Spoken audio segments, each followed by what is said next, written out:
I'd like to suggest we do review the minutes from the meetings of June 20th, July 18, and August 1 until after we get through old business with people here. If that's okay with the board? Okay with me? Okay, great. Gary, what do we got here? We've got building permit. Thank you for coming back, sir. BCS Construction, I believe you tabled at the last meeting. Yes. And you needed some info, you needed a letter of authorization, which I'm gonna hand to you, you just hand it to me. You needed this drawing. That's the scale drawing. I think you asked him for photos. It's all right, yeah. Perfect. I didn't really look Thank at this, you may want to. Okay, yeah, let's do that.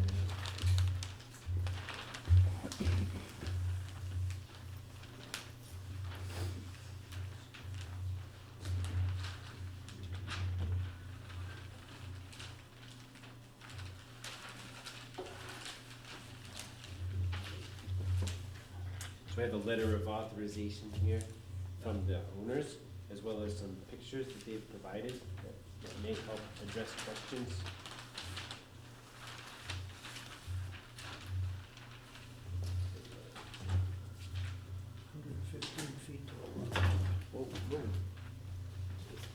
I know. Hadn't had any of that ice either. Yeah.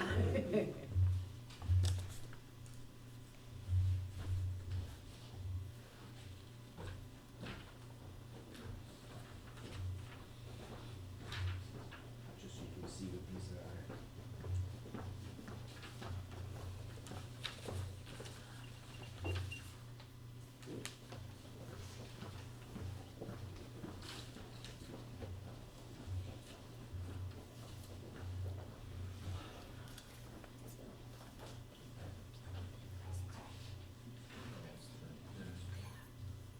I'm not sure we need this.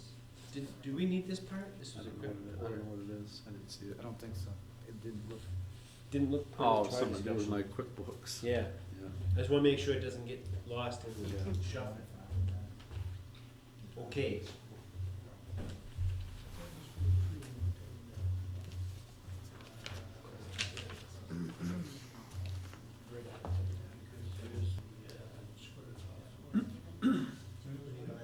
Might help maybe if you oriented us, because Sure. I'm having a little hard time remembering. Okay.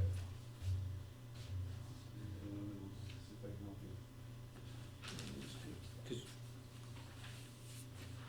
I think one of the questions we had initially, there was some talk about the dimension where this tree is. Yeah, that's right. Remember when there was like one thing that was Tree right there. opposite, right? Yeah, they were split, yeah. So And, They stand correct now. okay, thank you. Okay. And then that That's what I was tree, trying to get. I think you recommended is gonna come down, is that correct? This is one here. Yep. It's all more than 100 feet from the water. The addition will be going on back here. This is something that they put it on after the camp was built. Something or something, that's something that went on, what? Yeah, the addition's just the second floor, right?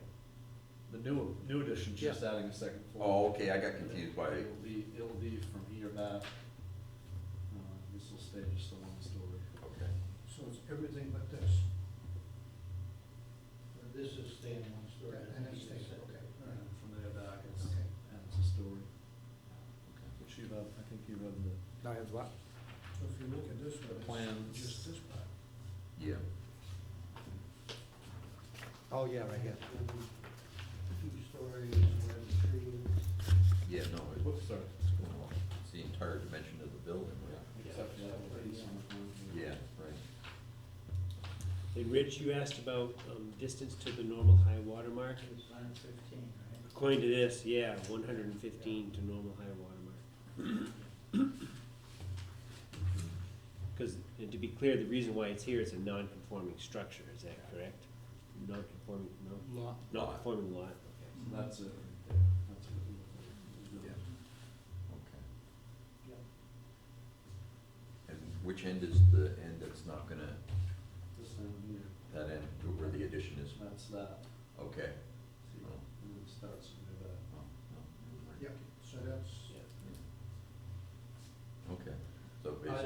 to see if I could, see how this is squared off right here. Yeah. I wanted to try to square that off. Yeah, This so tree goes that's out. the tree that's gonna go. Right. And you could mention about the condition. Yeah, The that'd be a fact it's condition. 100 fact it's 100, or were you thinking about the replanting? Yeah. Fact But it's it's more than 100 100 feet, back, yeah. I don't think Right. that we Have to need be that replanted. condition. Right.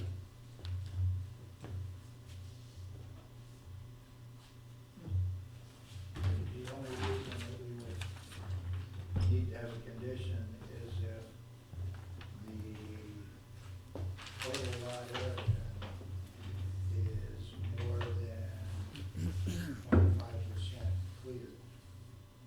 And if this caused it to become more clear, or greater than the 25, if it's already at 25, then there would be a requirement for a tree, but Okay. if the lot clearing, This, pardon me, this is a condo lot, so there's only 10 feet around the building, right? yeah, I think. Right, Is that right? right. Oh, What this shows right here. Yeah. yeah. But even so, I think, do we have to now look at the whole lot in terms of clear opening? Oh, probably you do, yeah.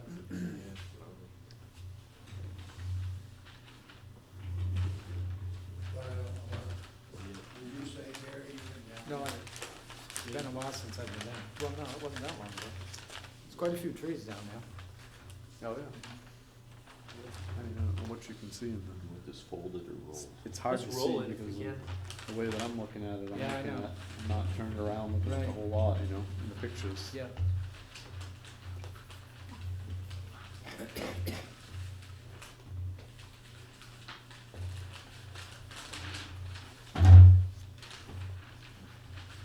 And here's the letter of authorization.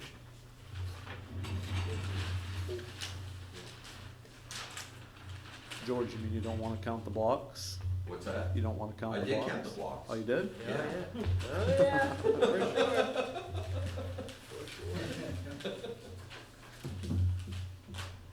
He got the 12, it's been going. I'm impressed with the size of this graph paper, I gotta tell you. Well, I taped it together. Oh, it is? Oh, I didn't even notice that. The Nice front is job. on the side. Look at the rest of them.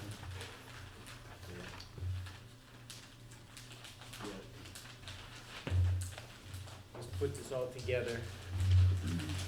All the pictures together, and I think I. Yeah. People clip. But he's got one here that he's gonna. Thanks. So Nick, we've got the pictures that they provided, the scale drawing, two-scale drawing, the letter of authorization, all to be with the original application. You're welcome. All right, so Rich, is there, you had mentioned about the amount of area cleared on the entire, I'm gonna say parcel. In this case, the applicant's looking at taking down a tree on the, what's it called, the plot for the condo owner, that has an impact to the overall parcel, right?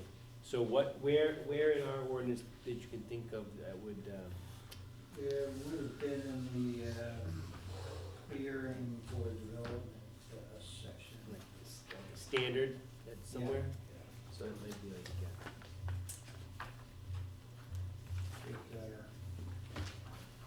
It's kind of, I'd say it's somewhat different here, where if you have a condo lot, the landowner only has control over this Hmm. 10-foot perimeter. Right. yep, And it's kind of like, do we want to require, even if there was an issue, would we tell them to plant a tree within 10 feet of the building? I don't think so.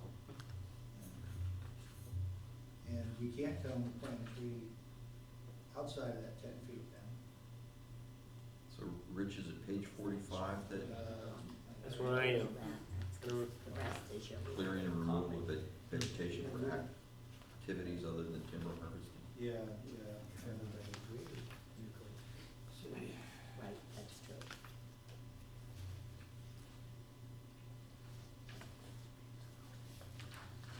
I was thinking the same.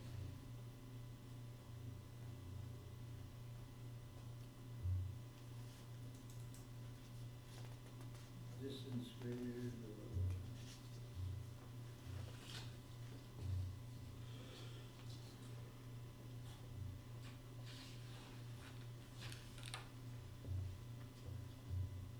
It's at the bottom of page 47, the last paragraph. In no event shall cleared openings for any purpose, including but not limited to principal and accessory structures, driveways, lawns, and sewage disposal area exceed in the aggregate 25% of the lot area within the shoreline zone, or 10,000 square feet, whichever is greater. Like a lot area.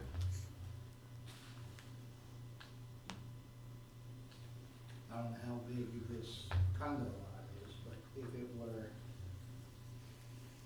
Well, it just extends like 10 feet from the sides of the building, or something like that. You're talking about the plot or the whole entire? Just the lot that the owner of the camp owns. Yeah, That's correct, isn't it? well, About- yeah, I mean, Based on your drawing. I was gonna say that if we're only talking about that area, I'm not sure that we even wanna raise the issue. 'Cause- But what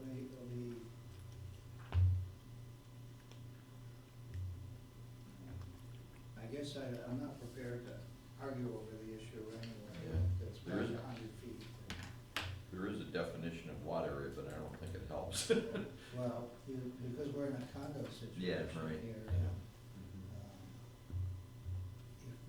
If we don't have, or the landowner has no control over the outside 10 Well, feet. the definition of a lot is an area of land in one ownership. So the land outside Yeah. is owned by everybody outside Right. the immediate boundaries of, It might be something to consider. Consider it's over 100 feet away, let's not even yeah. deal with. Yeah, Let it go. it may be a parking lot issue for a future, edit for our shoreline zoning ordinance to take into account in the cases where there is a, lot in common ownership, such as a subdivision like, or a condo place like this. their whole entire lot with that 10 feet buffer is only 2,520 square feet. Okay, well, Would argue more if it was within 100 foot, but the fact is beyond that, Yeah. just, okay, we'll drop it. Or I'll drop mine, that issue. okay, all right. All right, what other questions do we have for the representative for the owners? Anything? The only other issue that I see that we need to deal with and can deal with by way of condition approval is the dealing with stormwater off the roof. And we talked a little bit about this before, correct? Do you remember that conversation? And by default, we would have some information to hand to any applicant where a permit was approved, permit application was approved. So you just want the crushed stone and the drip line? Yeah. Yeah. Yep, there are a number of methods, and Yeah, that's but a common one. Probably is the easiest. Right. Okay. That addition gonna be on a post, foundation? It's a second story. There is no No. footprint addition. Okay, so that addition where the trees are gonna be cut is only the second floor? So Well, you're no, square that'll be it the off. first floor too. No, I'm sorry, you're right. There is that piece.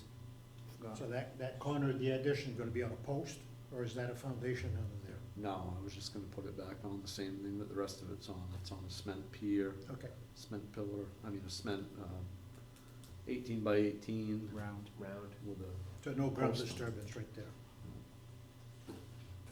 okay, good question. You'll square it off, put it on one of those rounds, sounds like, Yeah, so we can leave it yeah, on a post. sounds like it. Okay. Any other comments, questions, concerns for the representative? Did we have this corrected on the front page where, Because we have proposed Footprint. structure, so it shows that, whoops, so it accurately portrays the fact that the footprint's gonna be increased? I don't know that we did, no. Okay, Right, so this is the time to do that. Yeah, yeah, I mean, it's just a matter of moving it over to the footprint area, I believe. I think so, because that's what we're gonna care about, right? You're Right, going 'cause to how. we wanna make sure this application accurately reflects the You get the original? squaring off. You want, he'll show you what he needs done. Proposed structure to footprint, right? Yeah, yeah, just, if you could just move those over, cross out the others and, Just the same number. yeah, the same numbers and initial and dated. Because those same numbers still apply, is that correct? Yeah, I don't think he's changed. There's no change in those numbers, so, Yeah, I mean, it would be 40, it would be 10, it would be 40 square feet more. It would be, because it's 4 by 10. Okay, so it'd be 788 square 88. feet and new footprint. Right. yeah, if you So wouldn't mind. that's what you wanna put down, right? Yep.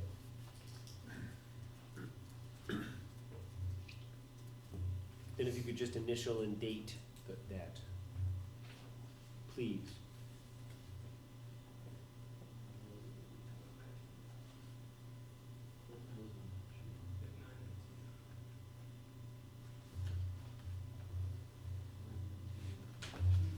Great.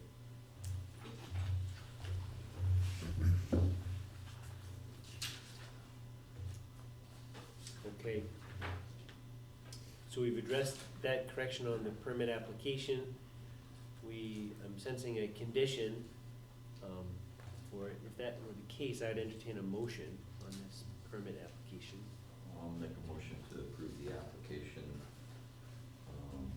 with the condition that, stormwater, from the rooftop be handled in, concert with, in accordance with, Maine DEP best management practices. Second? Thank you. So we've got a motion on the floor, it's been seconded. Do you have any other questions for us, Bill? Is that something that can be done at any point throughout the project? Does it have to be done, when does the crushed stone have to go in? Yeah, at completion. Completion? At okay. completion, so if the CEO goes out there, what he's gonna require is that it's complete, that that's in place, and then he can say, okay, you're good to go, Okay. Okay, right? all right. Rich, any other comments? We've determined that before, I guess today, that there's no significant soil disturbance Right. associated with this, correct? So it won't be there. Correct. That's the only question. So therefore, no other questions? No. Any other comments or questions for the applicant, the representative? Therefore, all in favor? 4 in favor, none opposed. The permit will be mailed to you. Okay. All right. A little pamphlet on those best management practices will come with the permit too, although what you described earlier is what most people do. Okay. And thank you so much for coming back. I know you're down south there a little bit and so on, so it's a drive to get back up here, so I appreciate your time. Okay. All right, thank you, gentlemen. Yep. Thank You're you. welcome. Have a good night, drive carefully.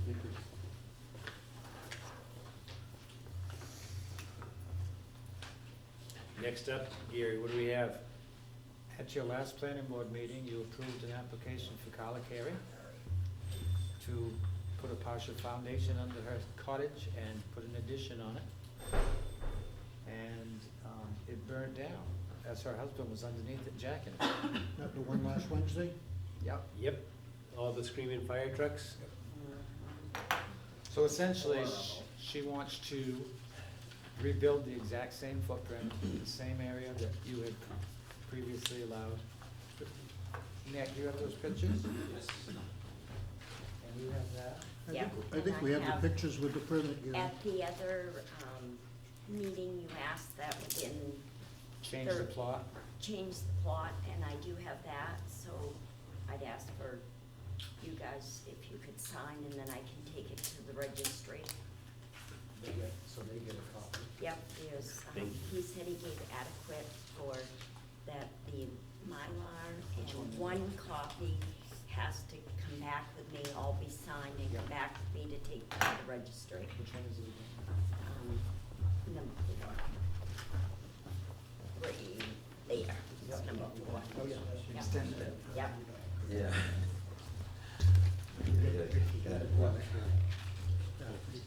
Oh, Jiminy Cricket. isn't that horrible? Oh, it is. It was electrical color. In a way, it's kind of too bad that by law, the fire department has to put it up. I know. It was. He was allowed to talk and, oh, no, and he was all in for trying to jack it up to get ready to have it turned out. Very well, yeah. Well, not a whole lot to compare really. I mean, pretty straightforward. Yeah, he's got out. Is it just the one structure that's being It's, rebuilt? number 4, right? Yeah. And that's the new line. I wanted to hit that to see it. And Gary, this Yep.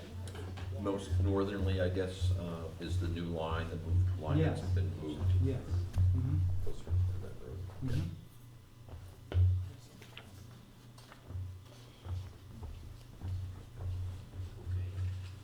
So that's one part, and then the other part is just shoreline zoning permit. Right, that's what it seems like. Yep. So relative to the want to tackle the shoreline zoning part first, or doesn't really matter to me? Kind of, there's two Yeah, aspects I to don't know, does it matter, do you think?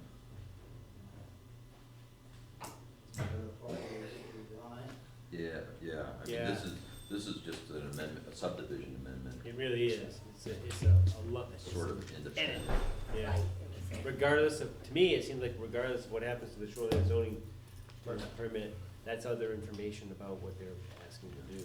That's what you asked me Yes, for last, it is, yeah, thank last you very much. meeting, yeah. Right. Yeah, thank Which you. is good. Yeah, but so I we can want do it all to the be signing at prompt. once then. I think so. So I'll just keep this here for now. So let's handle the shoreline zoning part first.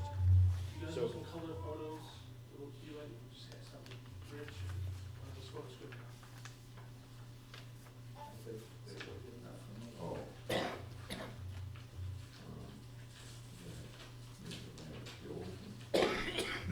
Are those color photos of after it's burned? Yeah, Pretty much black and white. Yeah, the blood. thanks, Gary. Salt, wound.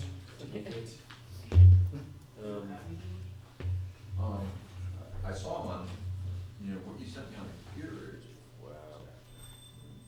Yeah, I've seen that. Okay. Doorbell dinging. They know what caused the fire? They said electrical.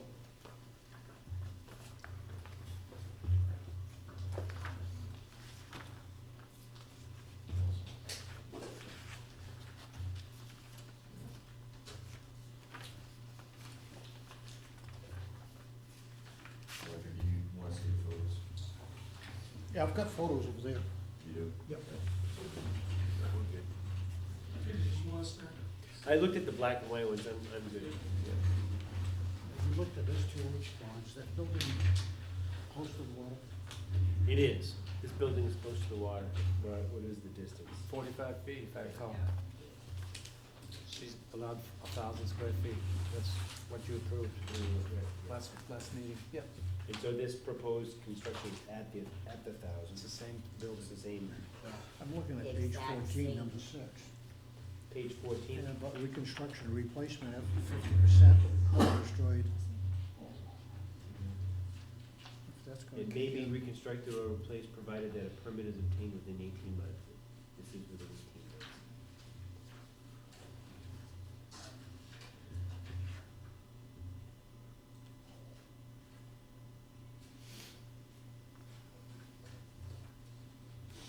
There's the greatest practical extent part, which we discussed last time, and I think we had consensus that there was no practical extent and we're Right. back based on things. So that would apply to this just as did. Just, yes. Okay, Would it does, just does ask go on for a next rebuild. page, that you and Jack.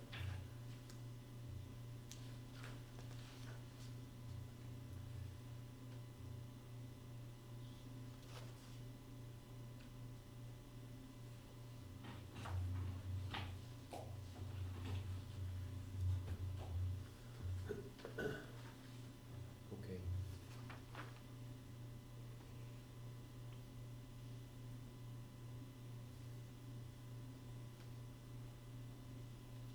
Alrighty. So, Carla, what you're gonna do with this one is to just rebuild the camp in the same thing, on post? No, we're gonna do The the. frost This- wall. The same frost wall, okay. Yeah. Right. So, Yeah, nothing's changed since the permit, Okay. except now I have to do a total rebuild instead of just an addition. okay, alright. Yeah, because last time we approved putting a frost wall underneath the Right. existing camp. Right, so, did we talk about the certified contractor, the need for that? Yeah, I gave And I the know- DEP number for David Stevens. Which I knew we could get, but I know it's not a new part of the conversation. I just wanted- I didn't write it in there, but I had called in and you had written it. I don't know where. It was written in the DEP number was David Stevens, it's DEP number 1789. Can you write it on that original permit? That would be great, yeah. Thanks. Thanks, Carla. Yeah. Show her where to write it, Nick. So this is just a change, she's applying for it. That's correct. So, because it's gonna be a complete rebuild, but same everything else, that's really the only thing that's happening. Yeah. We're getting the, and we talked about this before, I believe, we're getting the DEP contractor name. So now we're gonna have that, which is good. As far as the shoreline zoning, as far as the application for this permit, as it pertains to being in the shoreline zoning area, I don't see any other issues at this time. I know we'll have our conversation about controlling stormwater and roof runoff. That wasn't That'll on be it. this, Yeah. What's that? that wasn't addressed in this one? I think it was on the addition, Yeah. but we said Right. not on the existing. Yeah, so that would be, again, the difference. That- Last time it was just the addition, this time it will be That's the the entire whole- structure. Yeah, So, yeah. so does anybody else have any other issues or comments or questions for Carla about this permit? Do you have any other questions for us? So I'd entertain a motion if we're ready for it. Make a motion, we accept the permit as submitted with one condition, that the entire structure, to be used the best practice management for the water runoff. And seconded? Yes, I'll second. Thank you. So motion on the floor, it's been seconded. Any other discussion on this? So just to be clear, I'm assuming we'll approve this and then we'll wanna make sure we tackle the line amendment on the On the plan. On the plan. The On condominium the plan. subdivision Yeah. amendment. Yeah. Yeah, That way everything's as should be. yeah. All right, all those in favor? 4 in favor, none opposed. So that will be mailed to you, Carla, or, She's gonna pay it. yeah. Yeah. And, thank you for getting the name for Dave, name and number for David Big Stevens. stick, So, So- we probably need a motion to approve this? I would say so. Yeah. yeah. Okay. So, you want me to make a motion? Sure. So what was the change on this one? This That's is, right. so, it's this little lot right here. Yeah. Or with the condominium unit on it. Number 4 is being moved northerly from where it was originally towards this road. Yes, But I have because that it correct. needs a Because, 10-foot the flat addition would have been over the over flat like- line. Yeah, so Right. to allow for the expansion, Right. Okay, all right. Okay, so, and that's it, so.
and Rich, you've seen this one before, so I think we're all in agreement with what's going on, we know what's happening. So, the only thing that's changing on there is to move this line from back, it was back here, back northerly. And that's it, everything else is the same. Yes, You'd be then- exactly the you'd then same, have- it just needed to be moved because of the addition. It would have been within the plot line. Okay.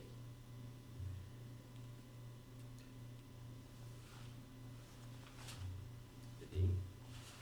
Yeah, I was gonna, you ready for a motion? Yes, sir. Oh, okay, I'll make a motion to approve, the amendment to the Cozy Cove condominium subdivision as dated September 7th, 2019. What was that date? September 7th, 2019.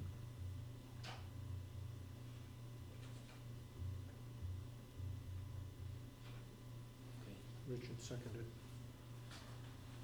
I said, You did, okay. So a motion on the floor and been seconded. Any more discussion on this? This is probably just a sort of a mundane administrative one, but it's good to air it out. Anybody have any questions? Carla, you have any questions for us? Okay. Anybody else? All those in favor? 4 in favor, none opposed. Can we sign?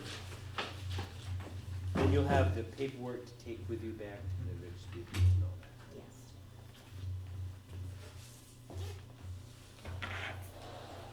I think Peter, you said wanna that start? you needed one copy left with you, and then Yep, I can exactly. obtain the rest. Sure. Ringleader. Yep, okay, oh, thank you. Can I use that one? I'll start here.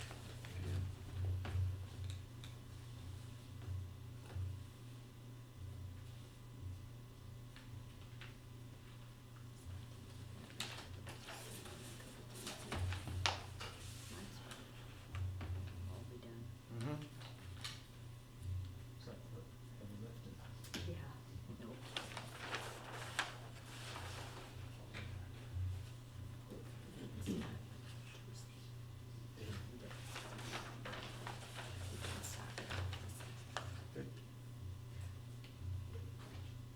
It's like signing for a car, push hard through all 7 copies. Yeah, yeah.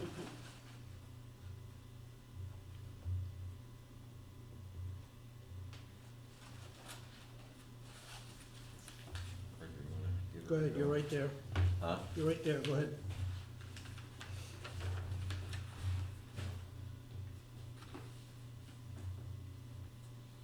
Nine twenty.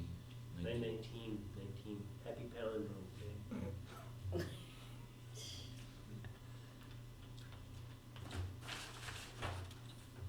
Actually, for a week. When I wrote that this morning, I was like, maybe I should buy a lottery ticket with all these mountains in it.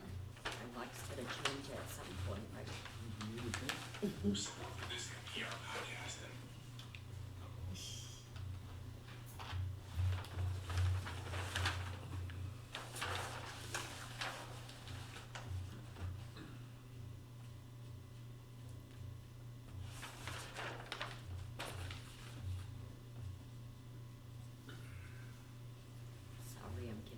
guys right as cream. Go ahead, Rich. It wasn't a lot in here because we were getting ready to do some renovation. But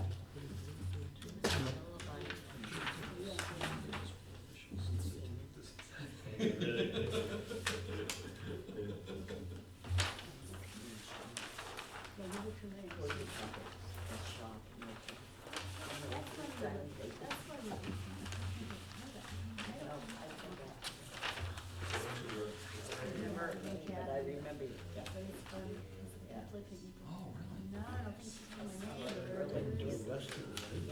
Yeah. Crossing the big bridge. Headed for Danvers Carter. Where? Yeah, Mary, Made it back in time. oh yeah, Mary goes up to the foot clinic. Up to what? Foot clinic. Oh. But it was nice to see. Oh, that's great. Yeah.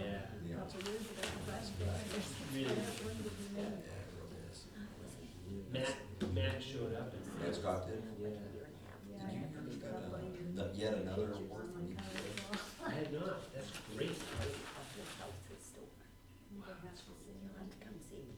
It's So, great. I appreciate it. Oh, cool. It was a great crew. Until after I Christmas. just saw Roy a couple weeks ago. Yeah, finally. Always remember faces, but not names so well. Imagine you see him again, Matt talked about another breakfast or whatever. Oh, is it? They were talking to us about it. I bet the boys will all be, okay. All right, and George, that's your pen, I believe. Nick, these are all the signed copies that we have? Hold it, hold Yeah, it. she needs some. Yeah, She needs some. We only keep one. One, Yep. I believe. Okay, is just the the set.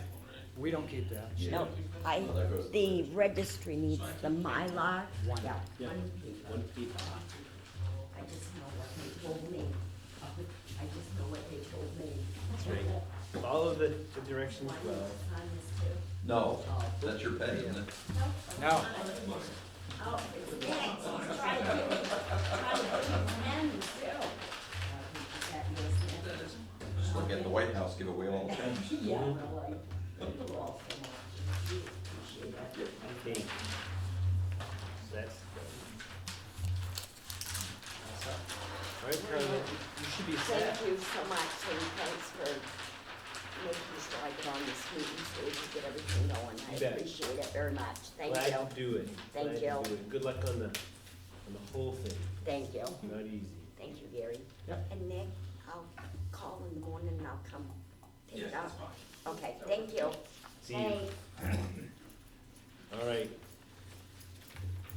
Gary, next we have, looks like a commercial application?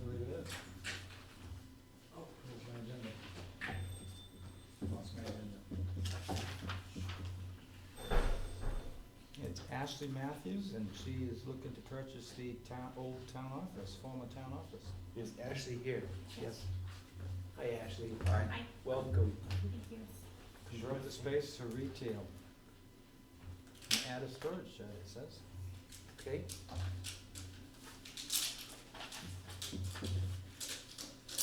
So this falls under commercial because it's, It's a change of use to retail, which requires planning board review. so from government to commercial? From business to, anything retail requires planning board review. Okay. Versus Gary's approval. Right. Okay, excellent. And, oh, excellent. Yes, set her down.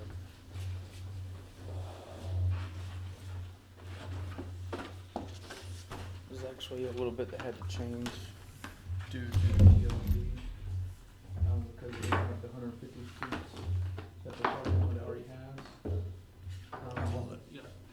So I submitted this to, essentially what I'm gonna do is, because right here there's not really anything but gravel, that it's gonna just turn into the end of the parking lot, with an extra parking space here. I have to get rid of these 2 parking spaces and put an island from here to here. Because the entry and exits need to be smaller, so it doesn't create a. Oh, so so it's not gonna be continuous. Right. So you're gonna, so I just wanna make sure I understand, so your idea is to exit, oh, this is on 135, got it. Yeah. On the 135. Yeah, So the- People, Gotcha. people essentially will come in this one and go around to exit out of this one. Okay. Okay. I understand, okay. All right. Great, So you've got permission to park here? close to Route 27. Well, And we- that question has to do with, we had been we had been made aware of the right of way yeah, on on 27. 27, kinda goes in kind of a ways. Well, Yeah, 'cause 3 this- feet from the This building. is the right of way right here. Ah. But I submitted this to Maine DOT and they said they see no problems with this getting approval, except for that, which I submitted, and that one says there's no problem getting approval. Okay. I haven't got permitted yet, but I should be coming. This here is something you will have to do, or DOT will do that on the state road? They want me to do that. Okay. Okay,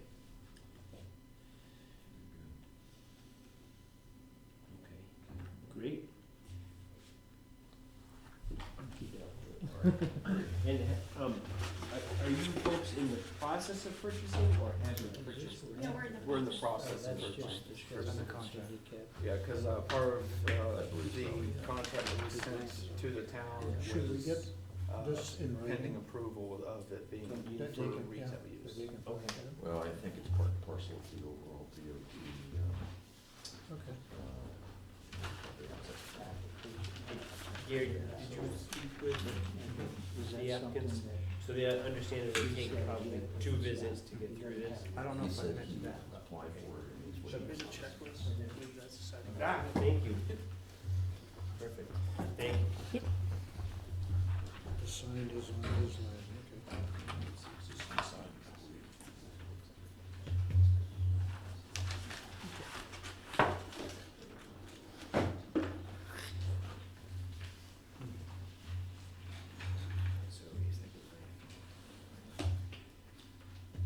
So a few things just to review here. So to be clear, Ashley Matthews, they are in the process of purchasing. They do not own this property yet. I guess our approach at this point is they have interest in this particular thing, this particular property, but not title. But, having a sales agreement meets the definition And of it's in title here. right and interest. I believe it's in here. Which is, that's what we need, right? So that's good. And I have a question, it's called A Second Life, that's the name of the Yes. business, okay? So wanted to make sure you are aware, this will probably take 2 meetings to get through, so tonight and then the next meeting. The first thing that we would do is go through this checklist with you to look for completeness of what's being submitted. And then, oftentimes what we would, when we go through this with anybody, if we find something that might be missing, or there's a little gap of some sort, we would star that and then inform you and say, in order to be considered complete, you'd have to get this information.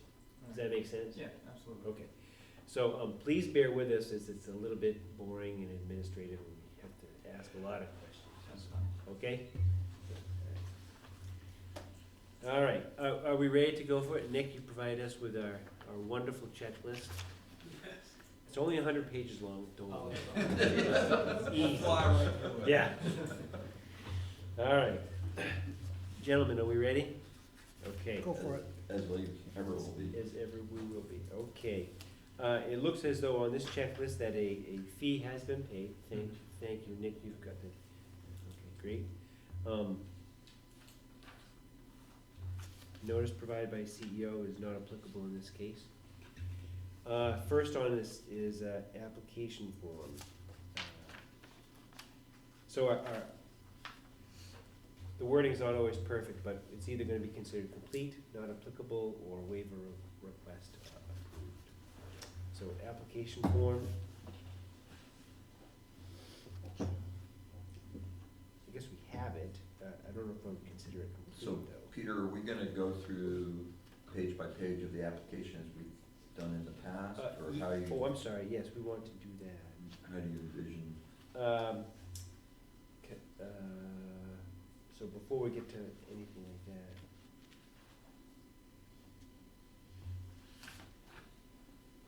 Cause when we do the checklist, we would be able to go back to each of the pages on the form that's been submitted, correct? right? So what I was thinking is, you know, the next line is applicant's agent authorization letter.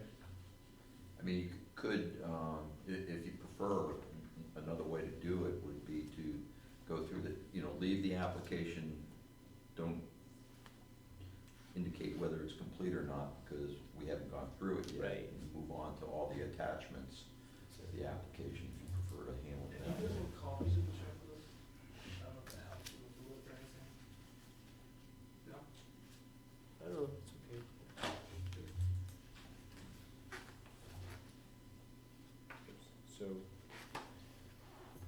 So when you're saying that, George, what are you referring to? Cause like, all the things like, that start after, so the top, the copy of the tax map of the property, all those types of things you're saying?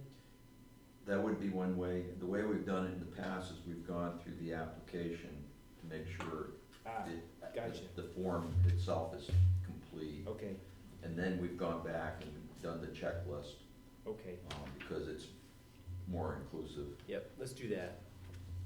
So starting on page 3.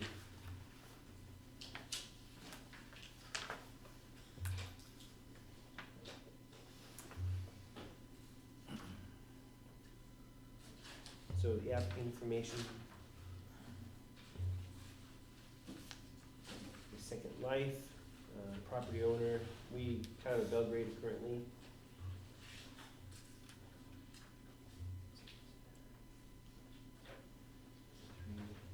Applicant, Ashley Matthews. You are representing yourself in this case. Correct. Number 5, there's no information because they have no agent. The persons receive all communications, Ashley, that's you. Ownership. I'm on page 4. Does the deed contain any deed restrictions or covenants? It says no. Above that, number 7, what legal interest does the applicant have? It says ownership, but shouldn't it really be sales, Sales purchase and sales contract? Yeah. Yes, it should. So Nick, do you have the original? Ashley, would you mind indicating that statement that George talked about on that? That way it's clear that, Right. Page 4. Yeah, Yep. page 4, Number question 7. 7.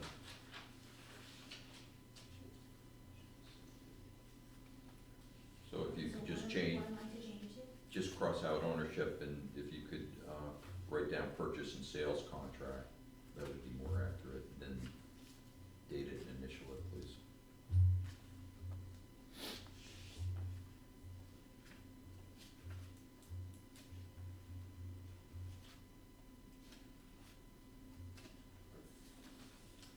Thank you.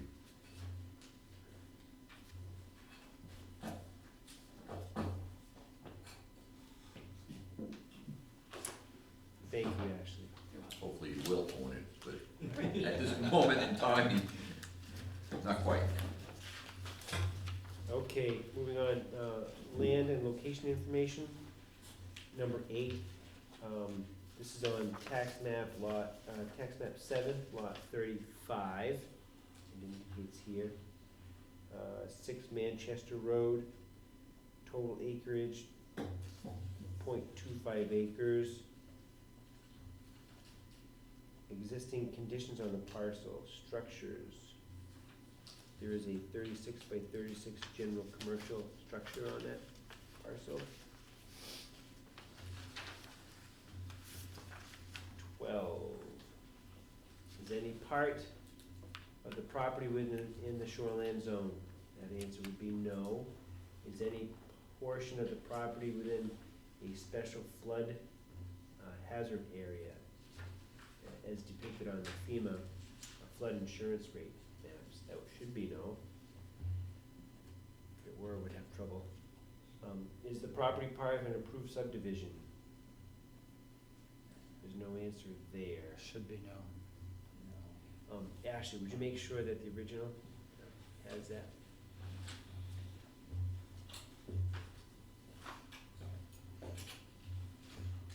Page was that again? Ashley, you might as well put a chair right up next to Nick, because you're gonna have some more. They got a nice folding chair. And that's, Yeah. I Have a did seat, like these have a little seat. that's page 5, Nick. And that was number 14. I should have brought my own pen, I was thinking that. Thank you, Anthony. All right. Do you want me to initial a date? Please, yep. Thank you.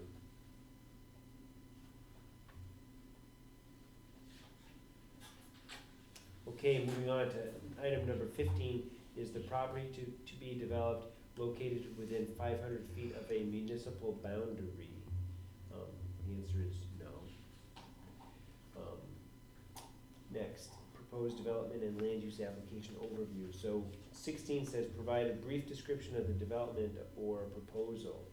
And what they have written is, plan to convert one building into a retail space for a second-hand store, and one 8x8 storage shed would be added, correct?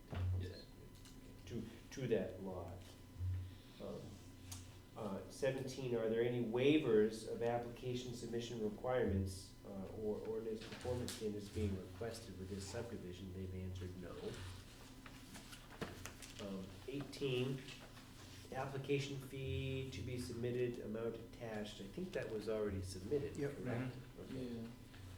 And, Do you want me to add that on there, or, because we didn't fill it in? We because got it in didn't- front. I think we have it up front, it's, Yeah. it's part of the documentation, I think we're okay. Okay. It's fine. Does this development or change of use propose or require extension or expansion of any of the following public infrastructure? That answer is no. 20, provide an estimate of the cost of the proposed development, is there any? No, No. okay. Well, I mean, I guess now there's a little bit for that I don't know what to make, but I plan on doing that myself, so it's not gonna cost very much. Okay, all right. Yeah, is the board okay with that? Would you like to, would you like to have some Just give it a zero in indication? there, or is that? 'Cause I mean, it sounds like sweat equity and the generosity of him is really gonna be doing it, so I don't know how you well, capture that. we don't wanna put that in there. Yeah, I know, really. Well, I think that or NA, Yeah. Just line it out. Yeah, I would say NA would be fine. I mean, it's basically as is almost. Yeah.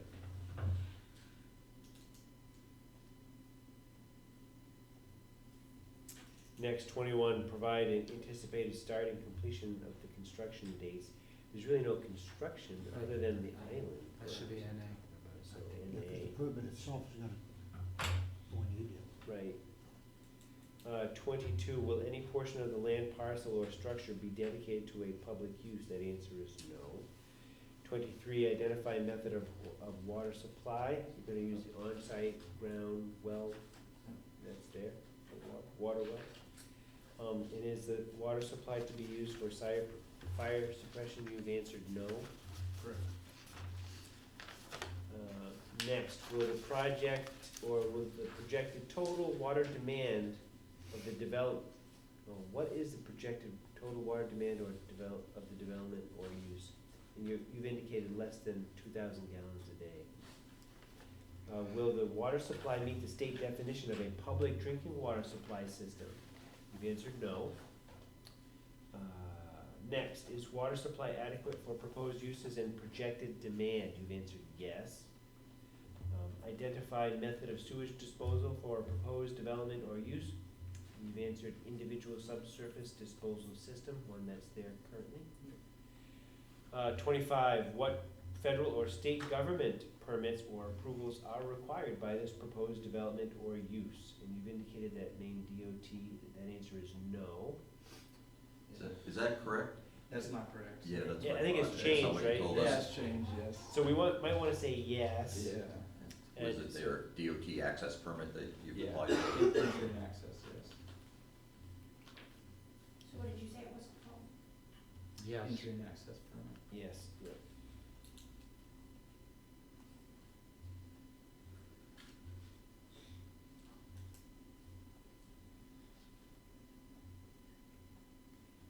And next is related to that, and it reads, did MDOT require a traffic movement permit? I think that answer still is no. Correct. Yeah.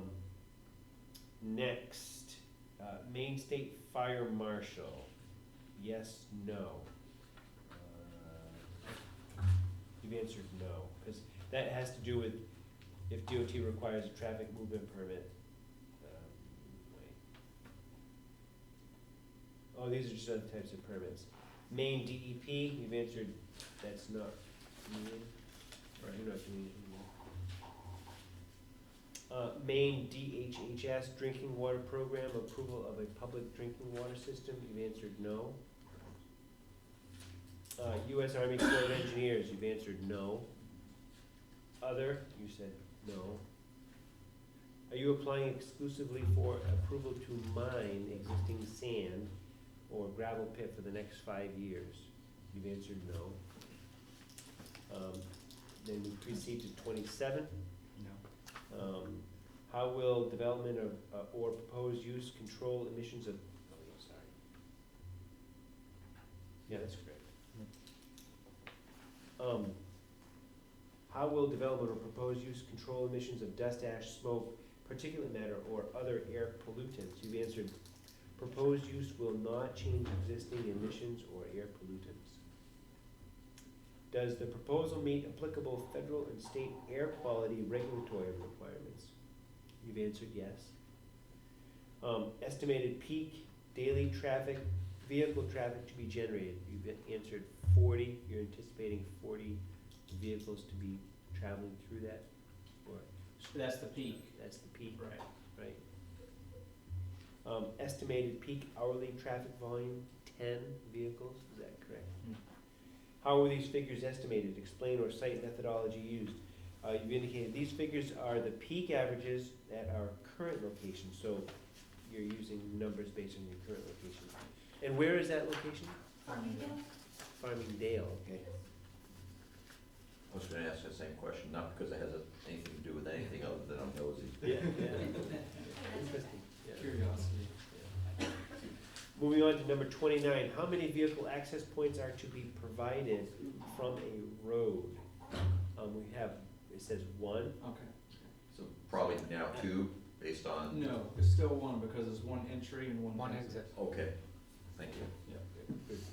And what is the posted speed limit of the road from which vehicles access a proposed development or use? And you've indicated 40 miles per hour. Names of contractors responsible for earthwork or any soils disturbance, et cetera. And you said none to be completed, so you're not anticipating using any earthwork. 31, and it is a site or structure located on the parcel listed on the National Register of Historic Places. You've indicated no. Are any archaeological sites identified by the Maine State Historic Preservation Commission present on the parcel? You've indicated no. 32, will equipment, machinery, inventory, parts, salvage, waste collection containers, dumpsters, or other materials associated with the proposed use to be stored outdoors? You said yes.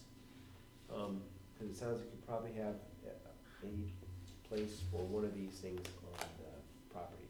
Is that correct? Yeah, we're gonna have, an area for trash disposal. Okay. And if the answer is yes, please describe the items, please describe the types of items to be stored outside and what measures will be taken to prevent children from accessing. And you've indicated an enclosure will be made to house the refuse. How will dumpsters be screened from view from neighbors and public roads? An enclosure will be made to house the refuse. Is this the storage shed that? No, No, they're, it's separate. they're two separate things, but they'll be next to each other. Okay. It's actually shown on this drawing, it's right next to the shed. Number 33, I'm on page 10. Does any portion of the parcel include critical natural areas or significant wildlife habitat, including deer wintering areas, as identified and mapped by Maine beginning with Habitat program? You've indicated yes. Why is that? Cause I looked at the map online, and I didn't see anything. Waterfowl, location, they use it for breeding and migrating apparently. Where would that be? Is that the Hamilton Pond or down? It shows that whole corner as part of the waterfowl. Huh? Interesting. Yeah. I've never seen any ducks in the parking lot at the old town office. Yeah, I I've guess, seen I some guess quacks. safety measures. Yeah, well, there've been plenty of Yeah, quacks. but the question is, does any portion of the parcel, so it only includes this parcel, doesn't it not? Does it not? You know, it's across the road, that's where the pond is. Yeah. Well, that, this Well, is, I this don't know, is but- of this parcel. Yeah. Yeah, well, the applicant said that when he looked online, Yeah. that this parcel does. Oh, okay. It's in it. No. Okay. I've never Trust seen you. any ducks there. Yeah, Yeah, I it is know, partial. right, me either. So, so at least it's indicated there. If yes, describe how impact to those areas and habitats will be avoided or mitigated, consistent with recommendations from IFNW and Critical Areas Program. There will be little to no disturbance to existing trees and vegetation except to maintain appearance and safety. Are we okay with that, moving on? Yeah. So I'm turning the page to to page 11.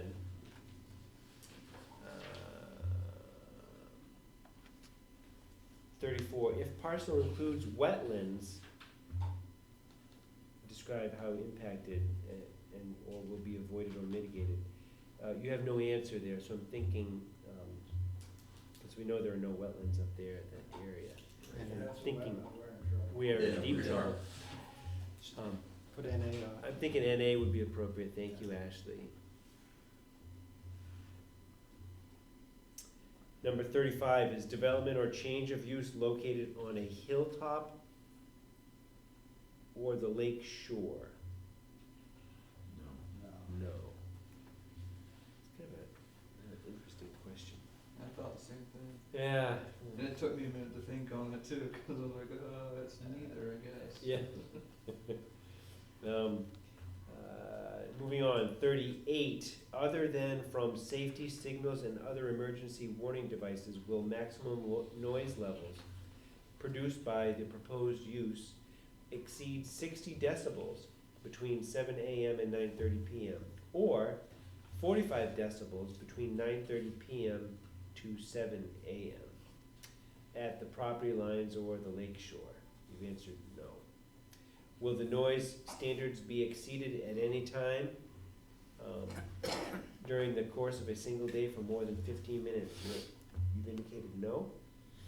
Identify which activities are likely to generate sound in excess of the above standards. Please list and describe. And you've indicated that the generator running in case of a power outage or customers being loud on their own. Yes. So, okay. Because, yeah, you'd have no control over them. Hey, mitigation, the next one. That's right.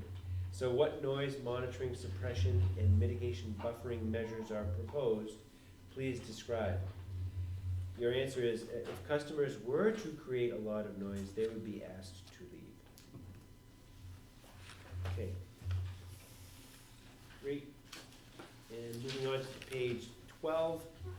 Number 37, will outdoor development construction activities be conducted between hours of 9:30 p.m. and 7 a.m.? Your answer is no.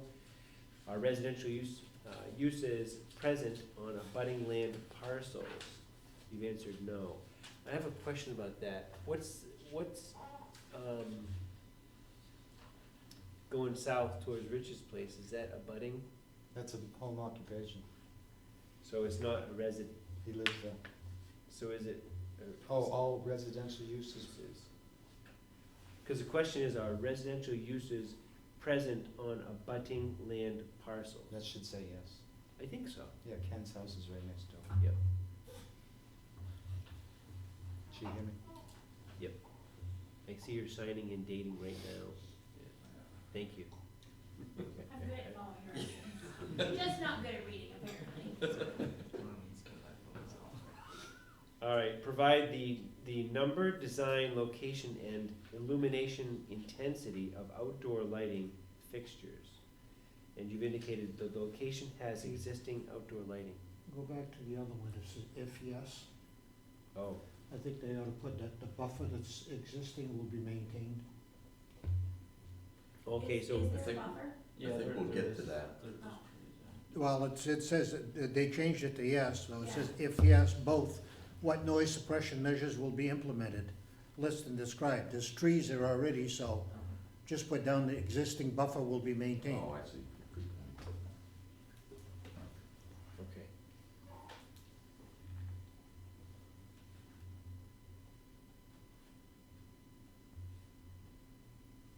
Thank you, Ashley.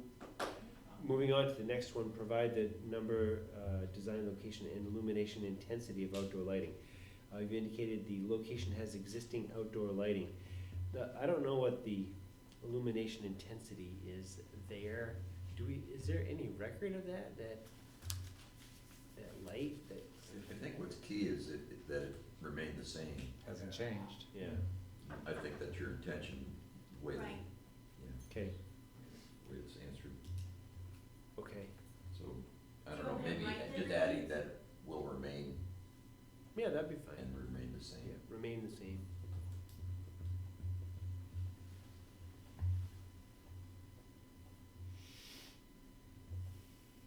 The next thing says, will light illumination from the development or use beyond any property line exceed 0.5 foot candles? You've indicated no. Yeah, I know. I don't know how to measure that, so. Yeah. It's existing. Yeah, it's We just existing, said I would say stay with it.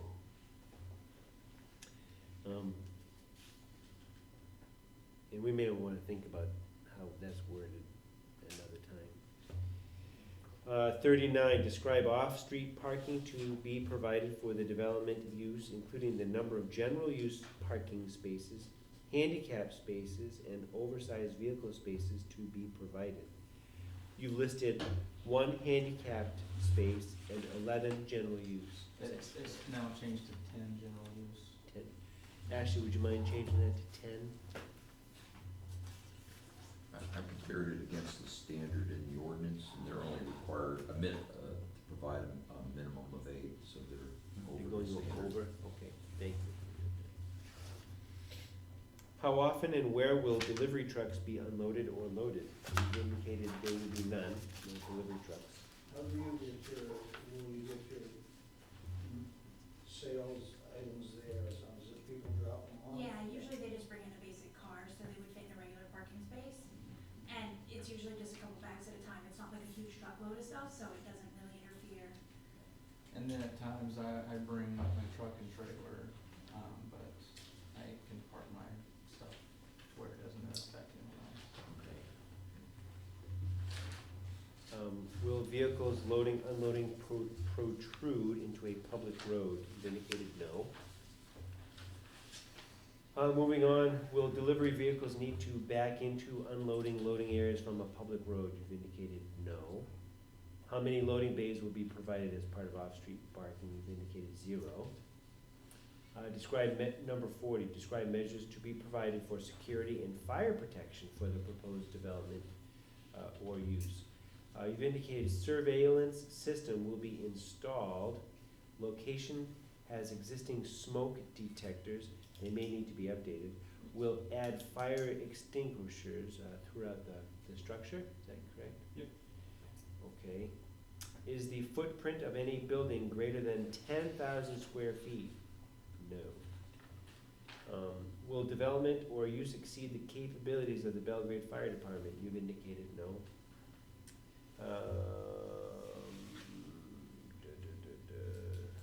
there's a note here, provide a written statement from the Belgrade Fire Chief regarding whether development or use will exceed the capabilities of the fire department. If special training or equipment is required by the fire department because of use or storage or toxic or flammable materials or other reasons, the developer owner is responsible for this cost to the town. Will development or use depend upon the Kennebec Sheriff's Department for security services? You've indicated no. If, or is the proposed development or use located within a village district as shown on the Belgrade 2014 Comprehensive Plan Land Use District Map available at the town office? You've indicated yes, it is. This is a village district. Note, vegetative screening and sign standards differ in village districts from elsewhere in Belgrade. Describe vegetative screening to be provided and maintained along all public roads. Example, depth, length, vegetation composition, also show on a site plan. You've indicated vegetation will be maintained as its current state. Can we discuss this a little bit? Absolutely. So, just so everybody's clear, the way the ordinance talks about, when the ordinance talks about vegetative screening, it's actually talking about, because this is in the village district, it's actually shade trees. But I'm thinking, just looking at the drawing, there's only like 10 feet, if I have the scale correct, between the parking and the travel lane of Route 27, and no land at all between along 135. So I'm kind of wondering if this isn't something where a waiver request might be appropriate.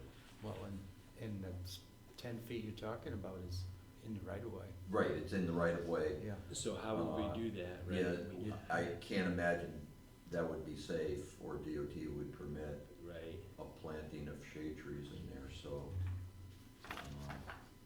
That's a good suggestion, I think, based on where these roads are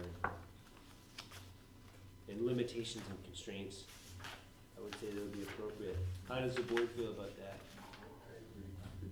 Do you folks understand what we're talking about? I have no idea. Yeah, you're saying that it pertains to shade trees, but because it's in the right of way, which we would be able to plant it. Yeah, so the way the ordinance provides a way around that requirement is that you can request, we just need some documentation to indicate that we've considered this and, you know, what our decision is. And so, the ordinance provides, and there was a question earlier on in the application of where you can request a waiver from a requirement of the ordinance.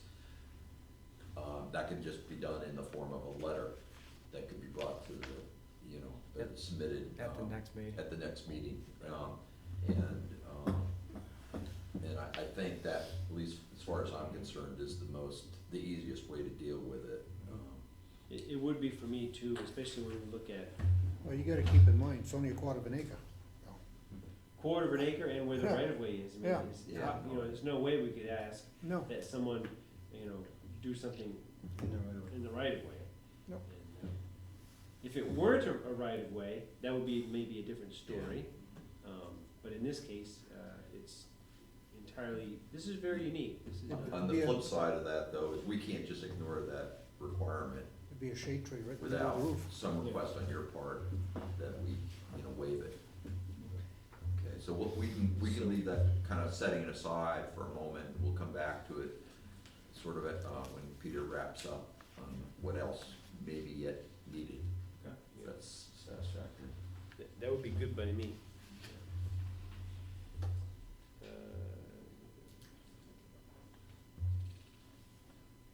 Well, I think we're on 43. Describe vegetative screening to be provided and maintained along property line with abutting residential properties. As we discussed, the neighbor to the south, directly to the south, I believe, is a residential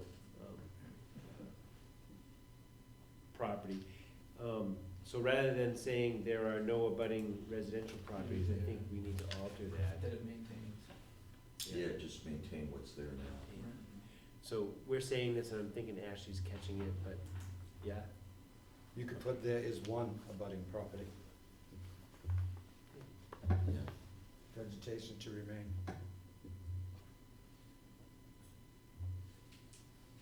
good point. Yeah.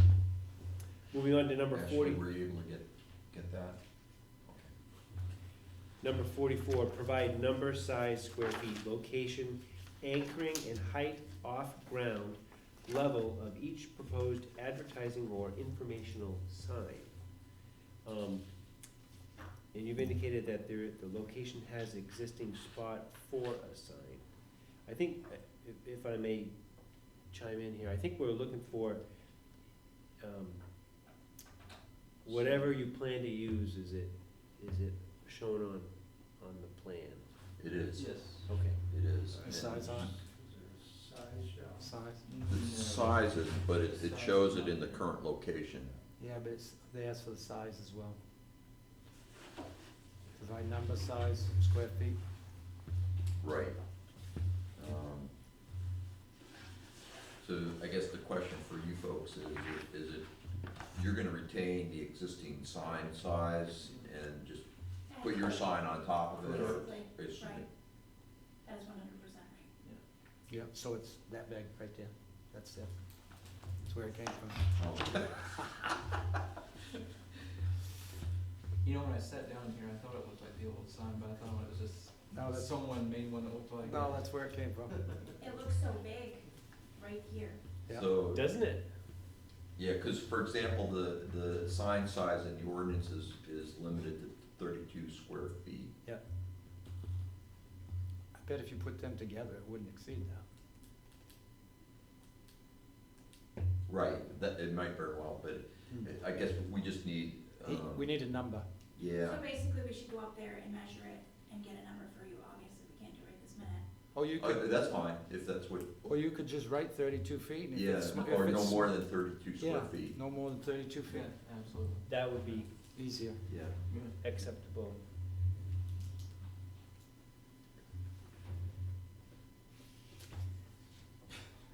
So it's no more than 32 what? Square feet. Square feet. Yeah. Totally forgot. I know, really. Like, And, yeah, had I been asked that, I wouldn't have thought that that came from that sign, because that just looks so big there, but it It looks so does. teeny when it's up there. Yeah, the boys took it down the day we moved. That's funny.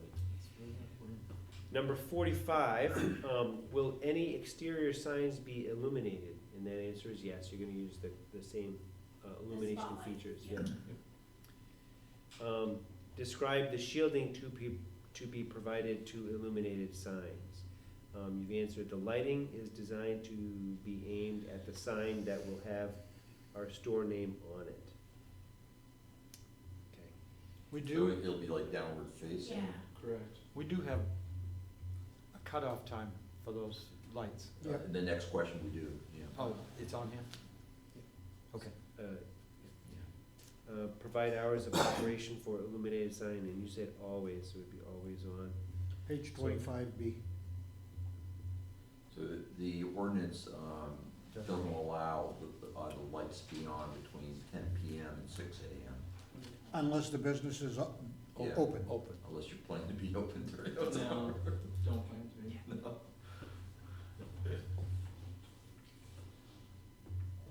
That's except for security lights.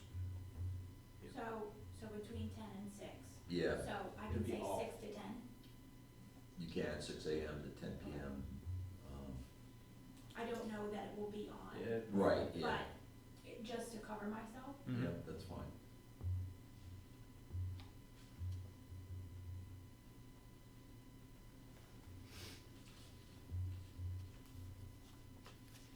Then we have this question, will sign illumination be brighter than 50-foot candles as measured 100 feet from the sign? You've answered no. Yeah.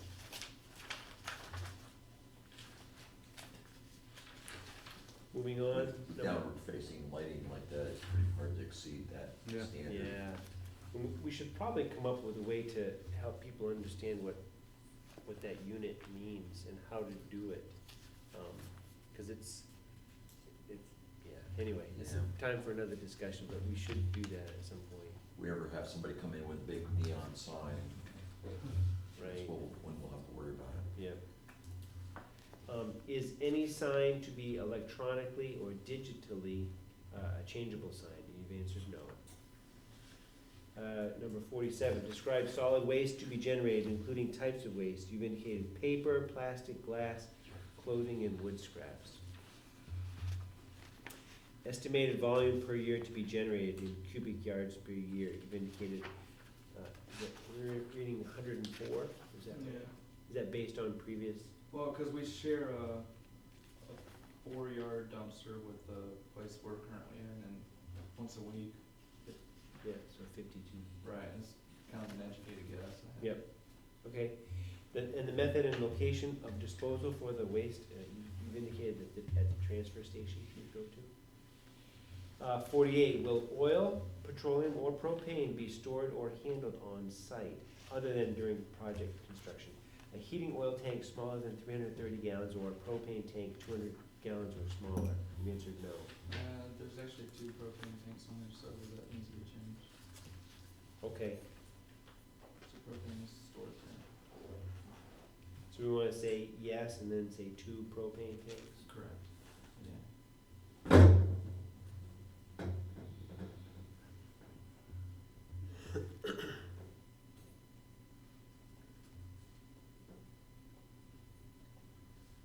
Are those the vertical Yeah. Yep. Buddhas? Right out back. So, but that wouldn't be 200 gallons, those are each 100 gallons? They're 125 gallons, I do believe. Yep. So for 250. So if the total is over 200, Yeah, then I this guess. 200 gallons or smaller, so it's 200 gallons, so the answer's still no. Right. Okay, Yeah, because the idea is to eliminate typical residential or commercial uses rather than a storage facility. right. Yeah. All right, So so you staying with no then. Sherry changed it. Sorry. So you want me to change it again? No. No. Oh, well, you already changed it? Yeah, well, I thought I was doing it right. Yeah. Change it to back to no. I can do Undo. I'm sorry.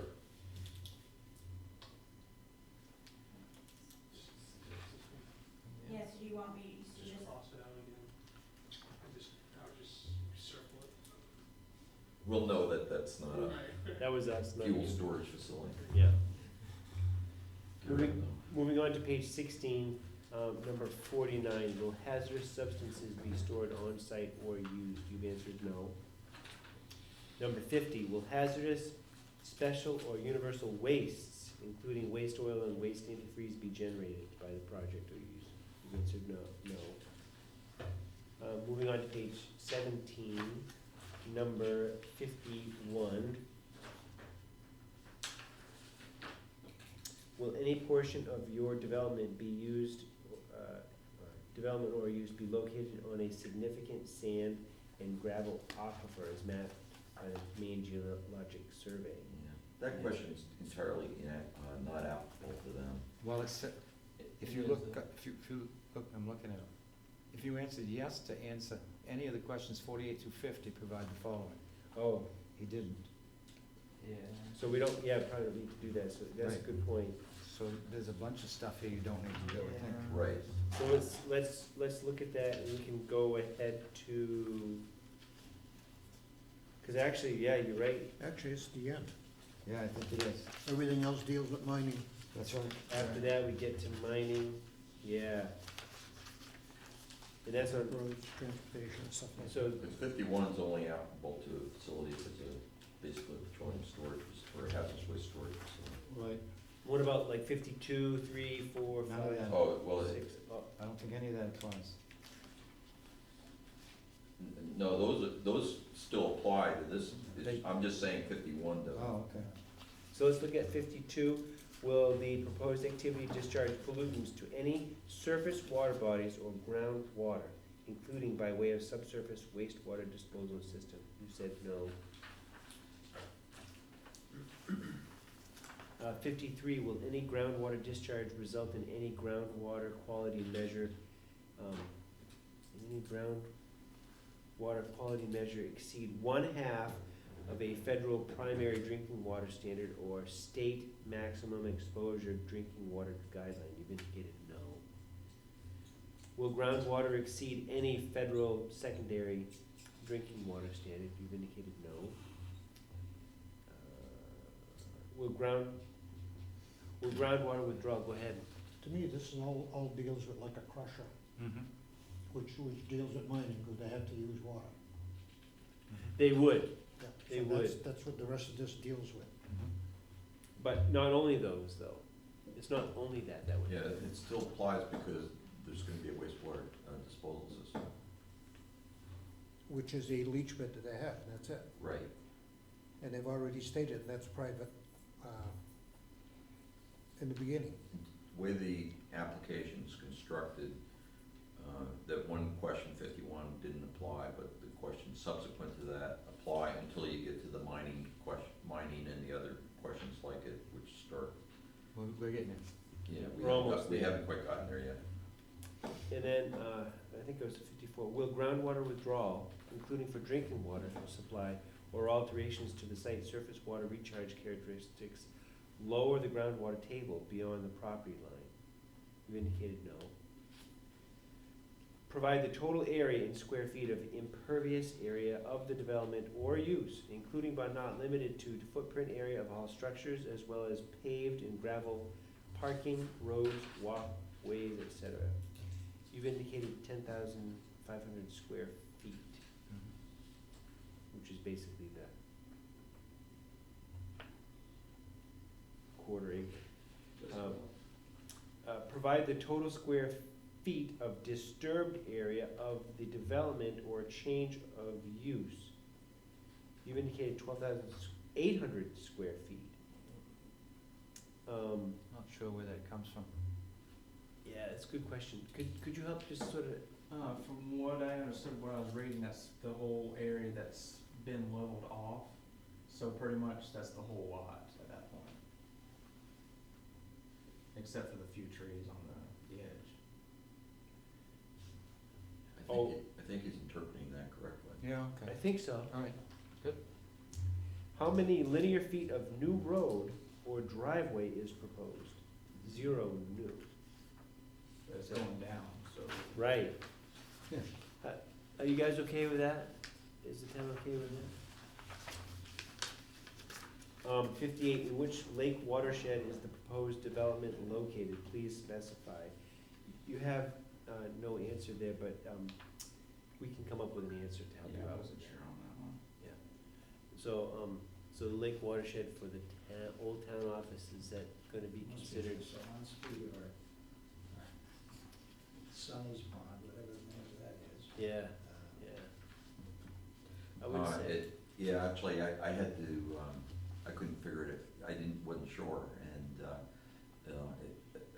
the watershed map I was able to find online has this, Mesolonsky's watershed, even though I'm not entirely convinced that every drop, that's where that goes, it probably Probably doesn't. when it rains, some of it goes across the road into Hamilton. Yeah, Instead it would go to right, Great. right. So, Long. Goes to the pond at the bottom of the Doesn't hill. go anywhere, yeah, that and the other, which is all Hill great Boulder. in the Mesolonsky. Mesolonsky's down Yeah, here. it drains out through there. So for Ashley, so the answer that would be specific would be Mesolonsky.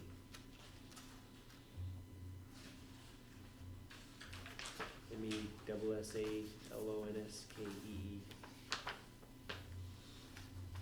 Okay? And then I just write Mesolonsky watershed or just Mesolonsky? So in which lake watershed, so you could say Mesolonsky, and that would be the answer for the watershed.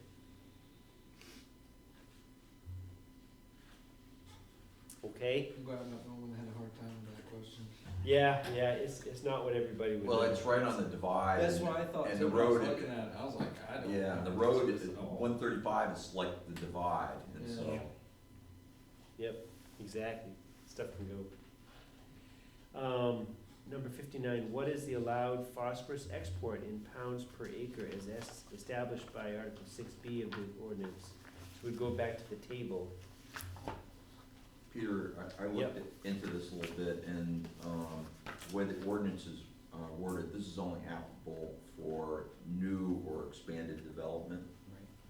And this is not new and it's not expanded. Right, so I would argue that it's not applicable. Not applicable, okay. I would agree, that makes sense. 60, has this development received a stormwater management permit from Maine DEP under Maine Stormwater Management Law? You said no. Is it required in this case? Well, it's not a development, No. it's an existing. Right, we're not disturbing anything. NA. So no is accurate still, so, going down. Then Gary, under this, I'm looking at 61, Before you jump ahead to 61, just something I wanted to note, because it'll come up again. If you, in fact, look at the note, under 60, it talks about when a stormwater management plan is required. In this case, it's not applicable, even though they're over 7,500 square feet, it's not applicable because the way the ordinance is written, it doesn't apply when there's no new construction, or new expansion of impervious areas. And the definition, by virtue of that, it doesn't meet the definition of development.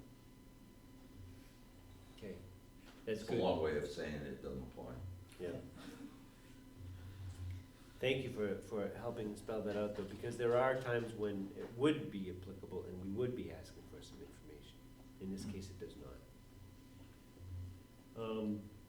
So, with that in mind, 61, describe here or in your stormwater or phosphorus control plan provisions for monitoring and inspection, etc.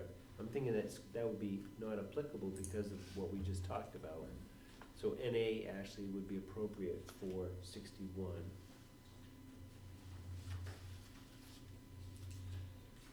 Now here, number 62, I'm on page 20. 62 on, I think through the rest of this is not applicable, because then we get into windmills and all that other stuff. So I think that's the end.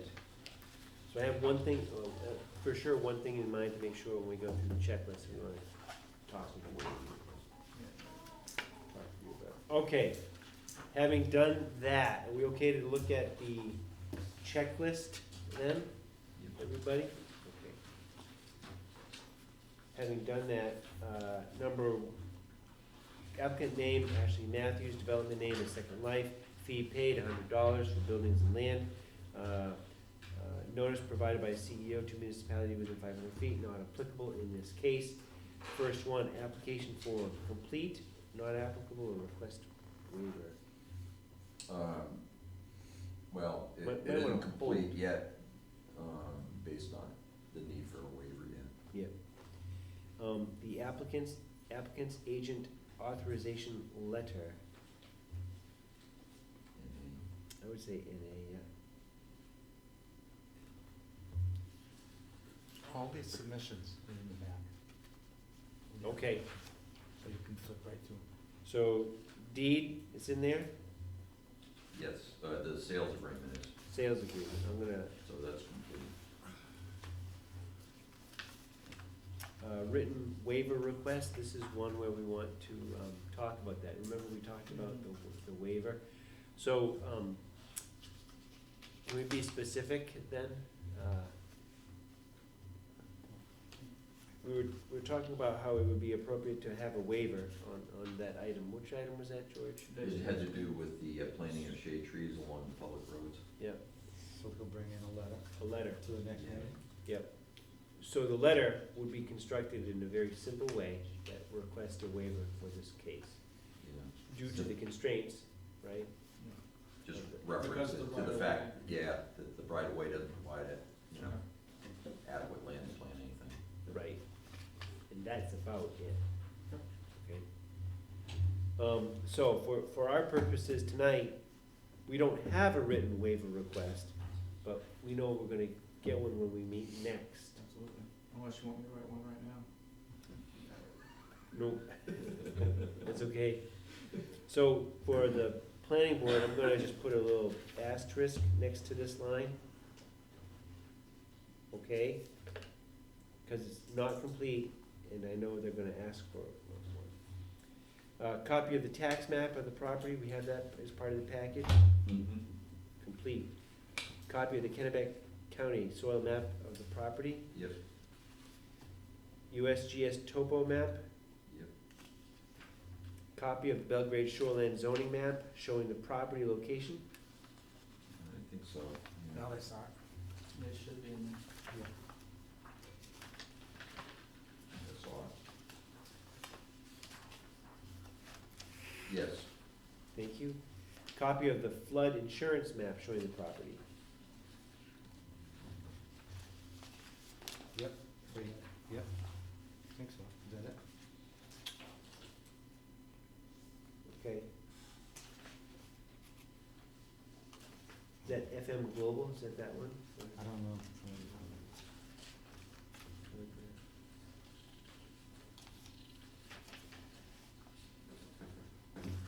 I'm not sure. Copy of the National Wetlands Inventory map, yes. copy of the Maine Geological Survey Significant Sand and Gravel Aquifer map,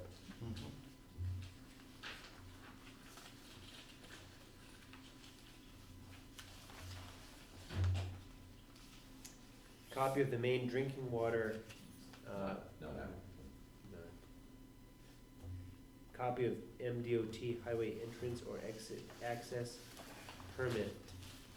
not yet. Not yet. Yep. Putting a star next to that one. Copy of the MDOT. Do you have any traffic- sense of when they might be getting that to you? He told me today, probably next week. Copy of the MDOT traffic study movement permit and traffic movement study, WNA. Copies of other required state or local permits. NA, I'm thinking that too. 24 by 36 site development plan. Is that what that is? seems adequate to me. I think so. I'm now turning the page Particularly to, with the supplemental drawing. okay. Turning to page 35, detail to scale drawing showing oh, that's part of that one. Is it? Detail to scale drawing showing location and construction specifications of drainage, features, roads, sidewalks, access points, driveways, etc. Is it- Are we saying that this is that? Shows access points. Is the board okay with that? I do have a question on that. Please. Where the new island is, should we amend that? What, with the two, they said they can. Oh, okay. Yeah, no, you already have that Okay. in Yeah, the which is- supplemental drawing. Good question. Documentation meets applicable state and federal air quality regulatory requirements. I would say NA. Yes. Soil erosion control plan as part of, is identified in Article 6, Section 3. That's NA. MDEP certified contractor name, It's NA. NA. Location of site structures listed on National Register of Historic Places. NA. Location of Maine Historic Preservation Commission archaeological sites. NA. Information needed to meet air quality standards, section, Article 6, Section 1. I think that's complete. Oh, And that they provided an answer to that question in the application. okay. Thank you. Information needed to meet access to public streets standards, Article 6, Section 2. the supplemental drawing.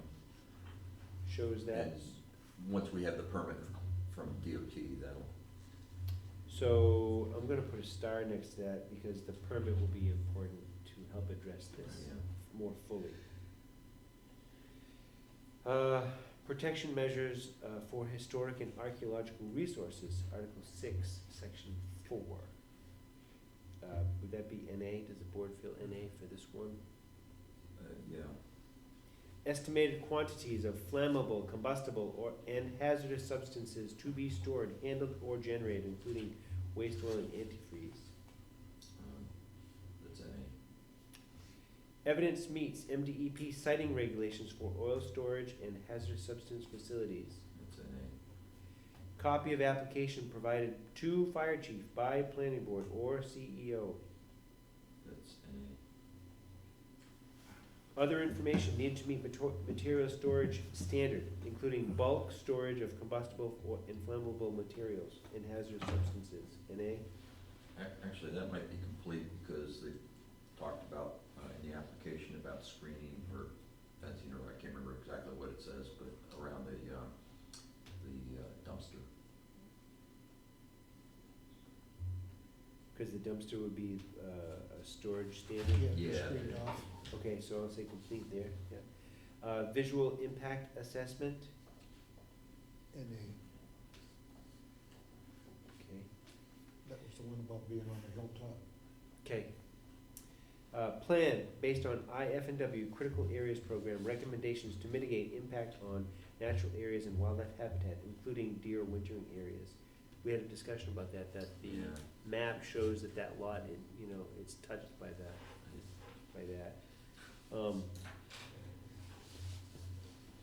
I think it's NA myself, but. I would say it's NA because of how that property has been used in the past. So I don't see how we could ask, There's no way that's good. no way. Right, other information needed to meet natural resource protection standard, Article 6, Section 6. Is there any other information that's needed, or, I don't believe so. so does the board feel comfortable with not applicable, or is it complete? NA.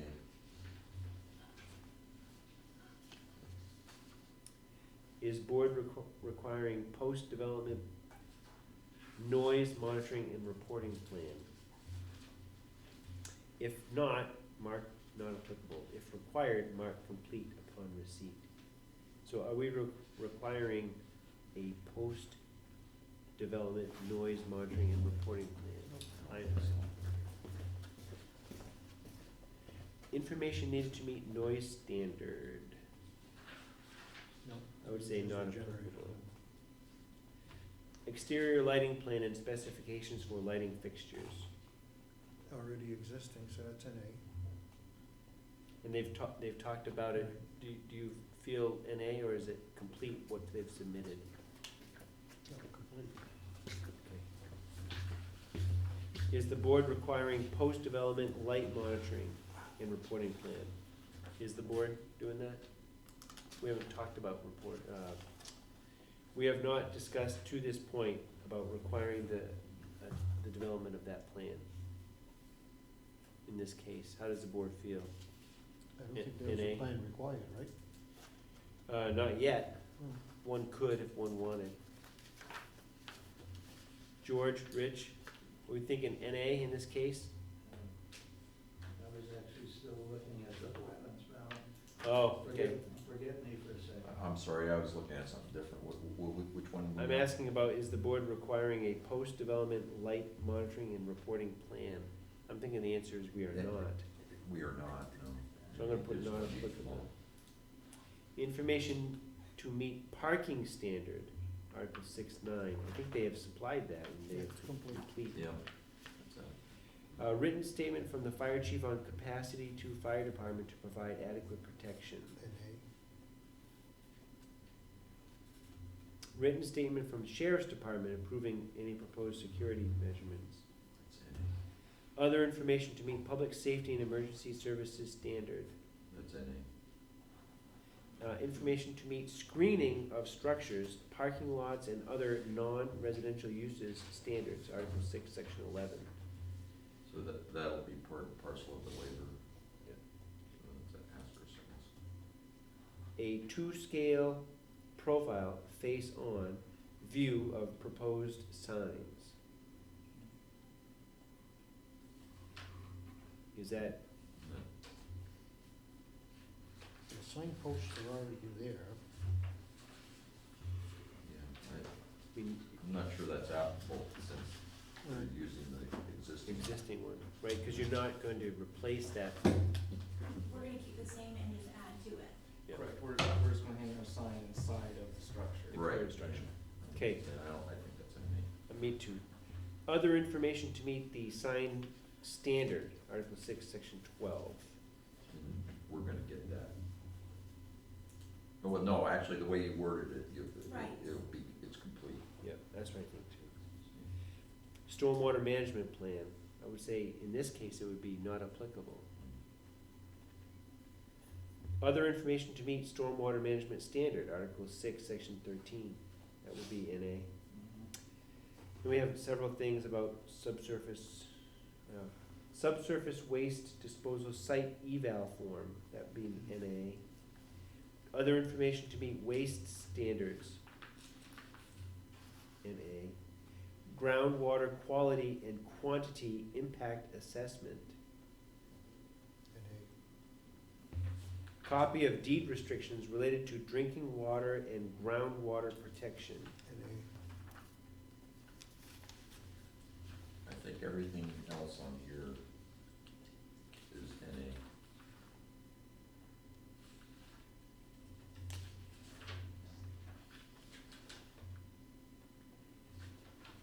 Right, because after the first 5, after the first 5 things on the next page, which have to do, well, after the first 5 things, it gets into mining stuff and other stuff, Right. which is not applicable at all. And the first things have to do with drinking water program and everything. So I'm gonna put NA and put an arrow down in this column for every item here.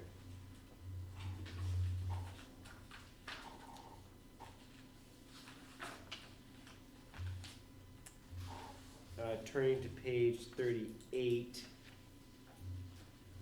Hiring of engineer by town at applicant's expense to document road conditions prior to use and damage after use. Are we requiring that? No, that has to do with, like when people are bringing in big turbines or something like that. And so I'm thinking NA for the next two items, emergency response plan, and then a turbine general liability certificate of insurance. Okay. So at this point, having gone through the checklist, I would say we're nearly complete, but not fully complete. Waiver and permit from DOT. And actually, I don't know how for example, if there's a delay on DOT's part, we could probably deal with that through a condition Yeah, I would think. at the next meeting. At least that would be my inclination. That would be mine as well. So, Hopefully you'll have it by then, and it'll be a moot point, but. He seems confident that he can have it to us within a couple of days, so Okay, very good. usually having that payment is pretty good. Okay. I do have one question, because on here we didn't submit, we didn't have the waiver thing. I don't know what page it's on to have that in here. You have to, it's not. Oh, okay, it's not in here. No, you just, I thought there was a question that said. no, you just come up with a letter for the board Okay. to ask for a waiver of Yeah. Thank you. the buffer requirements. and so then once we get that letter, then on this checklist, Say you got we it. can say that we got it and say it's complete, that there has been a request for a waiver. There is a question relating to whether waivers have been submitted. It's question number 17, so we would have to go back and revisit that and just Okay. have that. Could you want me to do it right now, or? Yeah, that'd probably be good, so we don't forget it. So That's what I was that's on thinking. page 5. But I couldn't find it, I was like flipping through it.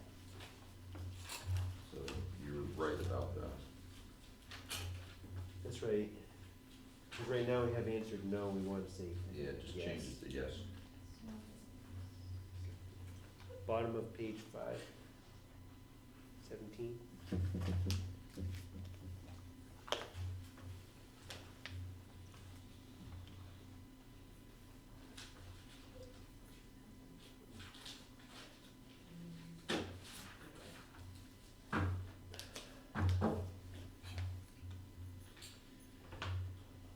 Okay, so let's talk logistics a little bit. So, we meet on the first and third Thursdays of the month. This is the third Thursday of September, so we're gonna meet again on the first Thursday of October. Is that the third, Nick? The third. So the third of October is when we'd meet next. So, if you'd like to be on the agenda, I would say let Gary know. That way we'll create the agenda item for you. You wanna be, right? Yes, sir. Nick? Yeah. Okay, and so at that point, what the goal would be to, complete the checklist with a couple of items that we don't have. Then, once we've done that, we can then say, we have to ask ourselves, is this a complete application? Because in all cases where it is complete, we would then take an action. In all cases where it's not, we would not render a decision. Once we do that, then we go through a findings of fact, and that's part of our job for that, which we would do, again, it's really exciting, so stay tuned. So, would It's as exciting as what we did tonight. exactly. Titillating. Yeah. So we do that, and that's part of our decision-making process. It's all, you know, like you said, it's just part of the deal. Then we go to the CEO and tell him what our decision is. Okay? So I have every expectation that should the application be considered complete, we'll be able to make a decision next time. That make sense? Yep. Okay. Do we have any other comments or anything for the applicants? Not for the applicant, I have something for us though. For us? Perfect. Do you have any questions for us? What's the likelihood of this being approved or not approved? Or can you guys I- even say that without it being complete at this point? It's safe to say that we can act on a complete application. Having said that, I don't see anything, from I'm just one person, right? I don't see anything that's gonna interrupt my vote to approve it once it's considered complete. If there was a serious problem, we would know by this Right. point in the So process. that's kind of what I was assuming, but I Right. mean, Which is the whole purpose of doing this I part mean, first. This is, relatively speaking, pretty straightforward. Okay, does that help? Yes. Provide a little assurance of where we're going? yeah. So, you folks have done a great job providing information, so thank you for doing your homework. You know, going online probably to get some of those maps and finding this and that and determining which watershed. What? Right, not the easiest, so Yeah. thank you, appreciate it. So we'll see you on the 3rd of October, right, with the remaining information, we'll go through this. I'm gonna give this back to Nick, can I give this to you? Peter, we have one remaining piece of homework ourselves. We have to provide notice, the town has to provide notice to all the landowners within 500 feet. Oh, that's a good point. He knows that, we talked about it. Yeah, okay, but I'm glad you So made that clear, everything will be wrapped up at the next meeting. right? So, thank you, Nick, in advance for providing that notification to the abutting landowners. Yes, Rich? A comment. I can see why you put on your application that it was within a high-value waterfowl habitat by looking at the beginning with habitat map. I don't think it has anything to do with affecting your application, but when you said you didn't find it, Yeah. in the application is the beginning with habitat map. And it shows, I think you actually made, think it was you did the, I highlighted where our location highlighted is. the Yeah. lot. And it kind of overlaps. Oh, They must put a 250-foot Circle? band around Hamilton Pond, yeah. the wetland down below. But as I said, it won't affect anything that we're gonna do with your application, but, anyway. Yeah.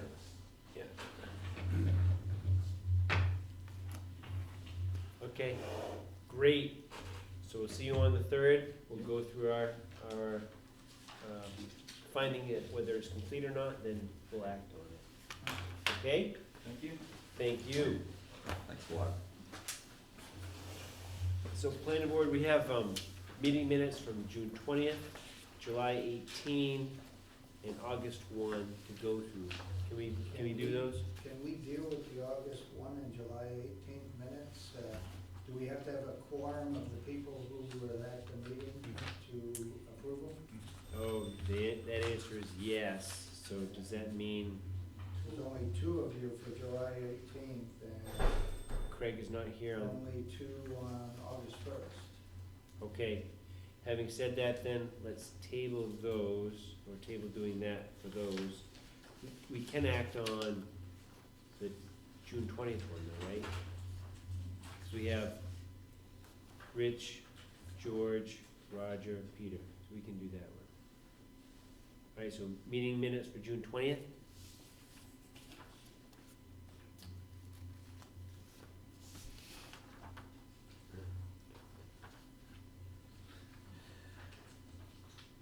They've changed since you emailed them to us. You're a tricky little dude. Tricky. Trying to make me look foolish again.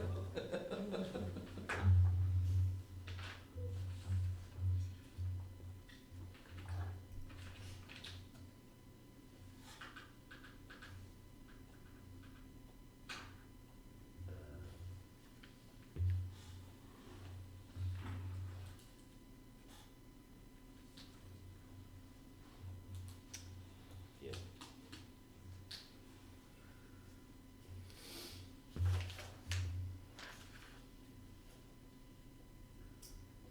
Oh, wait.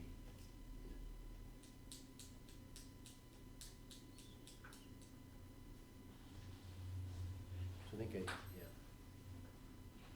Is everybody okay to go through this? What comments do we have for the minutes? I have comments other than the canoe Yeah. needs an A, which went by canoe. Anyway, 4th line down, we'll start with the 3rd. The board agreed that to remove Kevin Howe's property would be best. And since they are doing that, the remaining portion, I would suggest adding that and then add remaining portion of the wetland. They were going to put in resource protection would be less than the requirement of 10 acres in size. After discovering that fact, the board preliminarily decided it would no longer attempt to zone the wetland for resource protection. And then the board then decided to get a second opinion from Inland Fish and Wildlife. I guess the main key here is that I don't believe we formally said we were not going to deal with the wetland at all. I think we preliminarily decided that it might be less than 10 acres, or it was less than 10 acres, and Right, we may not need to deal with it. So right. the key is, it was preliminary. We got a second discussion with Fish and Wildlife and a second visit later on, Yep. and we changed our mind at the last meeting, so. So, you included some keywords there that were not part of it right now. Could you supply that to Nick? So- Yes, yes. Cause I think yeah. All right, thank you. I will make sure that, I'll hand it over to Nick after I make sure he can read it. And does anybody else have anything else for, the wetland discussion area. No, I think, Rich, thank you for covering that part. Moving on to the new business, the shoreline permit there. Anybody have any edits for that? Or comments? I do, in the, first, in the text, first line, the board concluded that I would, scratch out what, so that it reads, the board concluded that the application, and I think as a clarification on line 2, I would delete,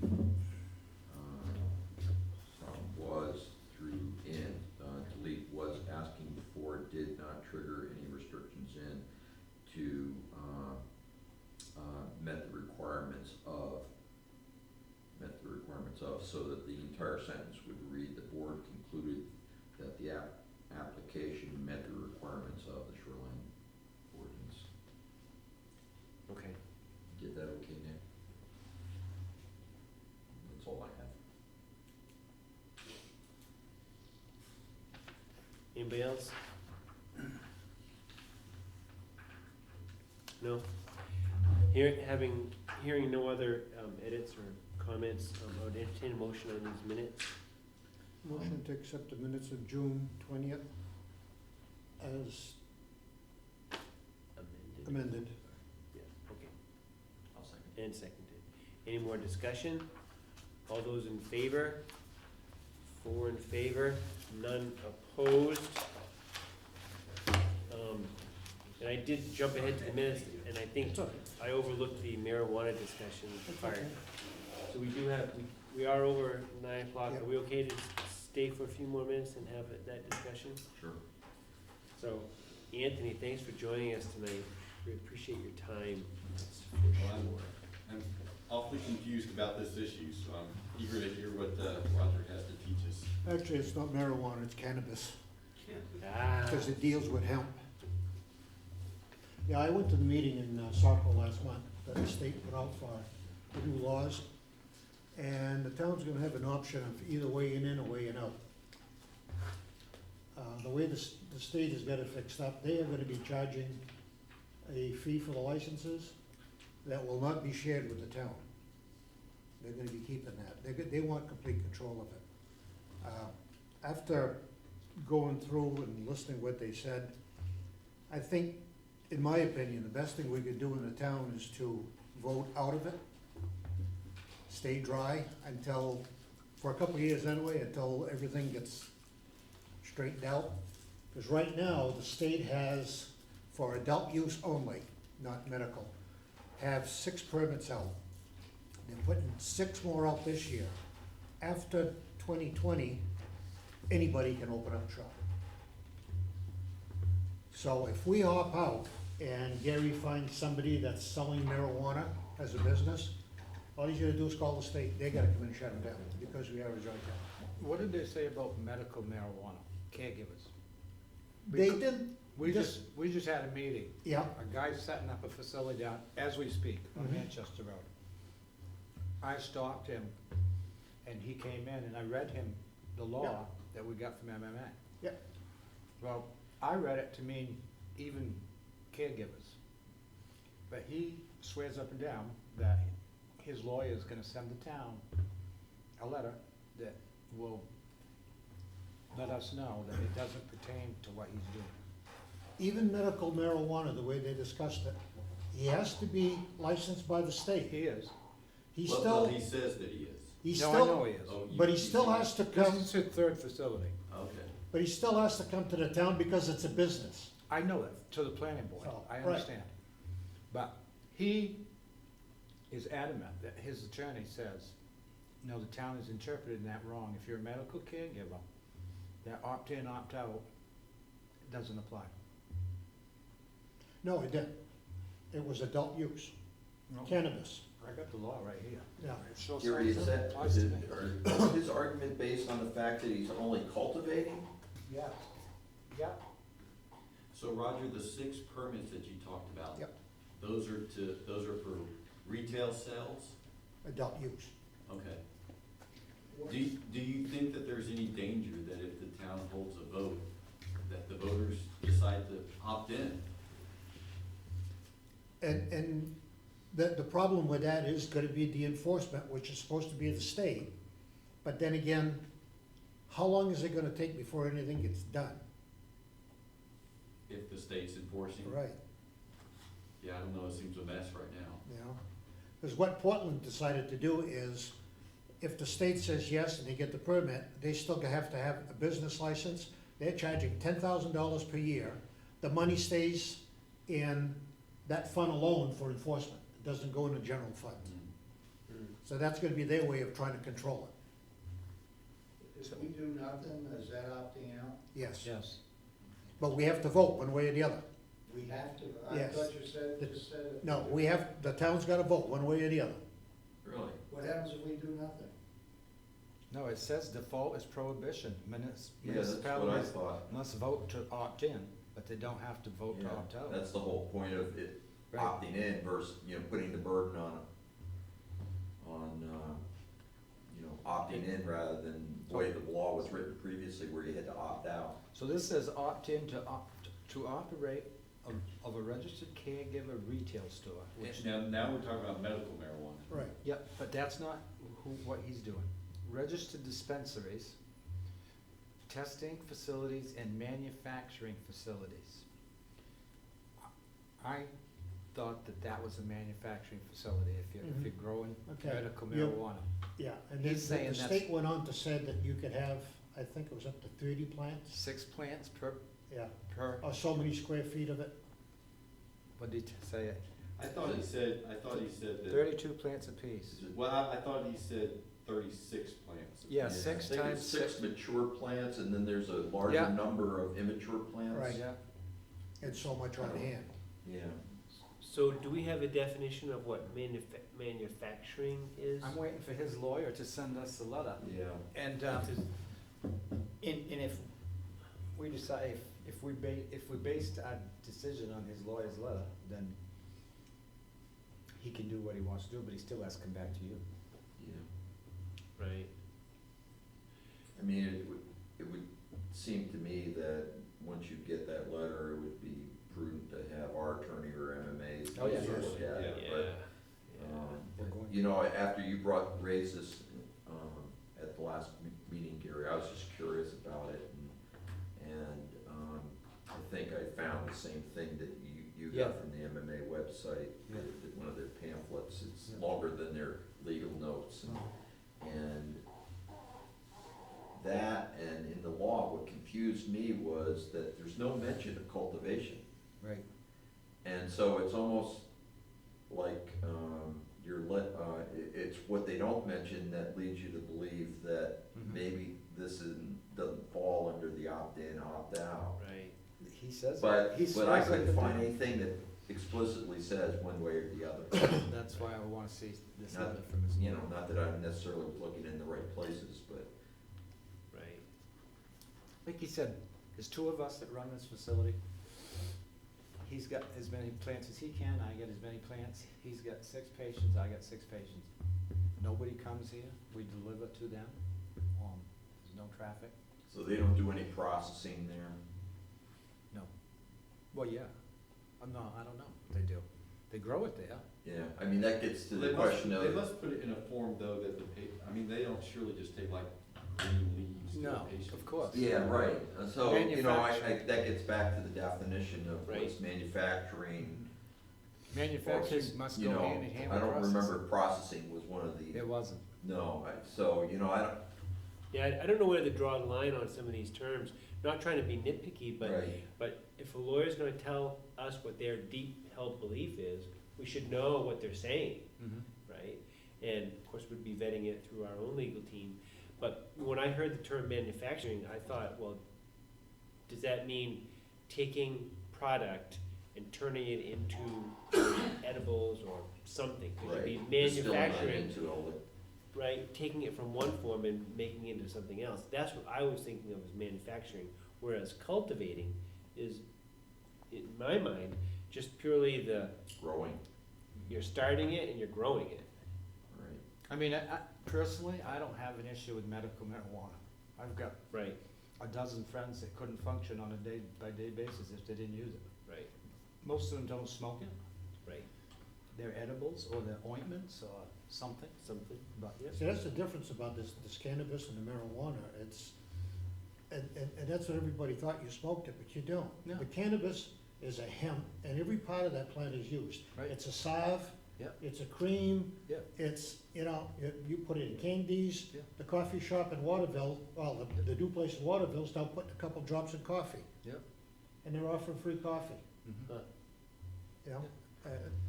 It's just so many different forms that you can use out of the hemp. So, I don't know, it's, I haven't paid much attention to this issue at all. This thing like in Waterville, is that a medical marijuana No. place or? No. Because I can't drive 5 miles down the road without seeing Yeah. some sign for some kind of cannabis or whatever. And it's like, I know. if there are only 6 licensed facilities, why am I seeing all these signs? Well, the 6 that you're talking about though is for recreational marijuana use. Yes. the adult use. Yeah. Well, So, right, I mean, Yeah. adult use would be not medical. It would be equivalent to, hey, you wanna go down for a beer, or, because we want to, and, except it's not But beer. are there that many of these places I'm seeing, are they all medical marijuana places? No, those are, No. those are probably CBD Right. places that sell the oil. It's made from cannabis, but it's not marijuana. Right. Yeah, it's made from the hemp, which is related, but doesn't have, These it's guys, hallucinogen. It's non-hallucinogent, and supposedly you don't get hooked on it, like you would on the marijuana. There's still one big problem with that is, you can't transfer it from one state to another, because the law is different, you can't take it on a plane. So if you're on vacation and you use some of that cream, you get to the airport, you're losing it. Right, you don't take. trust me, I've been to Jamaica. You can get anywhere. So, one of the options, I think, for us, just to learn more about this, is Yeah. we could invite someone from the state agency that's supposed to be regulating this to come and educate us on the, the primer, if Yes. you will, on what the law is and what the differences are between laws for medical marijuana versus the recreational use. And I'm with Roger, I mean, I think we should go slow on this to make sure, Yeah. Yeah. let the other towns work out the bugs. But it does make me a little nervous if we put it to a vote. It may not go the way that we Yep. think or expect it will go. Correct. The Or hope state- it will go. The state, I read something, I think it was in the paper, the state also thinks that there's gonna be a big rush, and then a lot of people are gonna figure this is too much work, and they're gonna just drop it. Well, if you want, I'd be happy to invite someone from the Office of Marijuana Policy, that their Director of Community Outreach and Engagement, I could invite him to come to one of our meetings. Well, and maybe, Peter, it's something where we should have a special meeting, just that, and so if the public wants to come and learn about this themselves. Select board. Select board, Yeah, that, yeah. that they would have the opportunity to hear that Yeah. as well. So Because we're sort of a minor part of this. Really, the bigger political issue is the opting in, opting or not decision first. And then, as I think you said, or maybe you said, Roger, or both, either the facility triggers the commercial development review ordinance or it doesn't, and then it comes to us. But, we couldn't approve anything under that ordinance if the town hadn't already made a decision about whether that use is allowed in Belgrade. But George, you guys might be able to be helpful to the select board in studying the issue and making a recommendation and just saying either we are ready to regulate this at this level or we're not because we don't have the ordinances in place or whatever the case might be. I think there's one thing we may have to tweak too, and that's on the medical marijuana in our ordinance. Different areas, like Waterville's got, I think it's within 100 feet, 500 feet of a church. So you can add daycare, school. There'd be different stipulations as to where it can go. Now, these gentlemen that we met with, he's got a place in Waterville, he said they didn't vote to opt in. I set up shop, you know, it's medical marijuana, growing it. Yep. And, went into the town office and they gave you a permit for $50. Well, and maybe there is a difference Augusta's between doing the same. growing it and Yeah. selling it. That's, I mean, they're selling it, but it's patience. Yeah. And it's only their patients. Right, so that would still fall under medical marijuana, right? And it's compared to what's part of the adult use. Now, this place here in Waterville is putting it in a coffee, he's been offering free coffee until the state licensed him. In other words, you couldn't sell it till he got licensed, but he could give it away. Right. And I think he just got licensed, Monday, I think it was in the paper that he got his license. So now he can sell it. Yeah. And he'd be selling it not as medical marijuana, but as adult use. Recreational use. But so is he putting marijuana in coffee or is he putting CBD? Cannabis. No. Okay. I thought it was, yeah, I thought it was. It's cannabis. Oh, So I, you know, CBD, at least in my okay. mind, I think those are two distinct Yeah. issues, the medical versus the recreational. right, Right. right. And I think the state draws distinctions They do. with that as well. Same, But it's confusing as heck. it is, yeah, it is. Gary, do you have any sense of, this grow facility, regardless of the assuming, you know, let's say their attorney's correct, would that trigger the commercial development review ordinance that? And I think so. Yeah, because it'd be, it's a, Tony's working on it too. right, it's a new business. Yep. They did say one thing for sure, that nobody's grandfathered. That's not what it says here. I thought there was a grandfathering Says- date. says right here. In 2018. Says right here. I don't think there was. Medical marijuana establishments already in operation with municipal approval as of December 2018 are grandfathered. With municipal approval? Yep, like Tony's wife. Yeah, right, but the facility that's out on, where Double D's, is that a medical marijuana grow facility? Yep, but we had talked about that, and the board, majority of the board, felt that they didn't need to go to the planning board. Oh, because it yeah, wasn't no, I changed agree, yet. I still agree with that. So- I just wondered what approved by meant I don't know, beyond, I don't know. That would be, I guess, the state's decision, I guess. You know. So I mean, that's clearly next door is grandfather. Yeah, So did that place next door then, what sort of approval process did it go through? The same thing at this town office Yeah, just went. it came through the commercial development review ordinance, that was the only town approval, I believe. Yep. Yep. Necessary. Yep. And so, that process, does it take into consideration what the nature of the business is, or? In that case, in the incredibly limited way, I mean, you know, at the time, we asked questions about, you know, what pesticides they were gonna be using and things of that Right. nature, but not specific to. But it wasn't within y'all's purview to say, we don't want that sort of Right, development. right, we had no authority under that ordinance to do that. Yeah. And- Right. And the law at that time was, you had to, opt out. No, wait a minute, didn't apply at all to medical Right. marijuana. Towns didn't have a say in opting in or opting out with regard to medical marijuana, which that is, all that is. And those gentlemen are saying we still don't, but that isn't really the way it sounds. yeah. Yeah. So what is our next step then, really? I mean, Education, period. Everybody's gotta get educated to it. A special meeting Yeah. that you All right. said you could maybe set up. Yeah. Sure, do we- And also in this particular case, you're gonna get a letter from their attorney and. Supposedly. Well, but this was supposed to have happened, what, 3 weeks ago? or Yeah, whatever? but I saw one of the individuals that was in the meeting with us yesterday. I said, still waiting for that letter. What do you say? He said, I'll call, I'm not part of that, I just came to the meeting because I'm pretty familiar with the laws, but he said, I'll call Joel and let him know. I said, please do, because I'm waiting.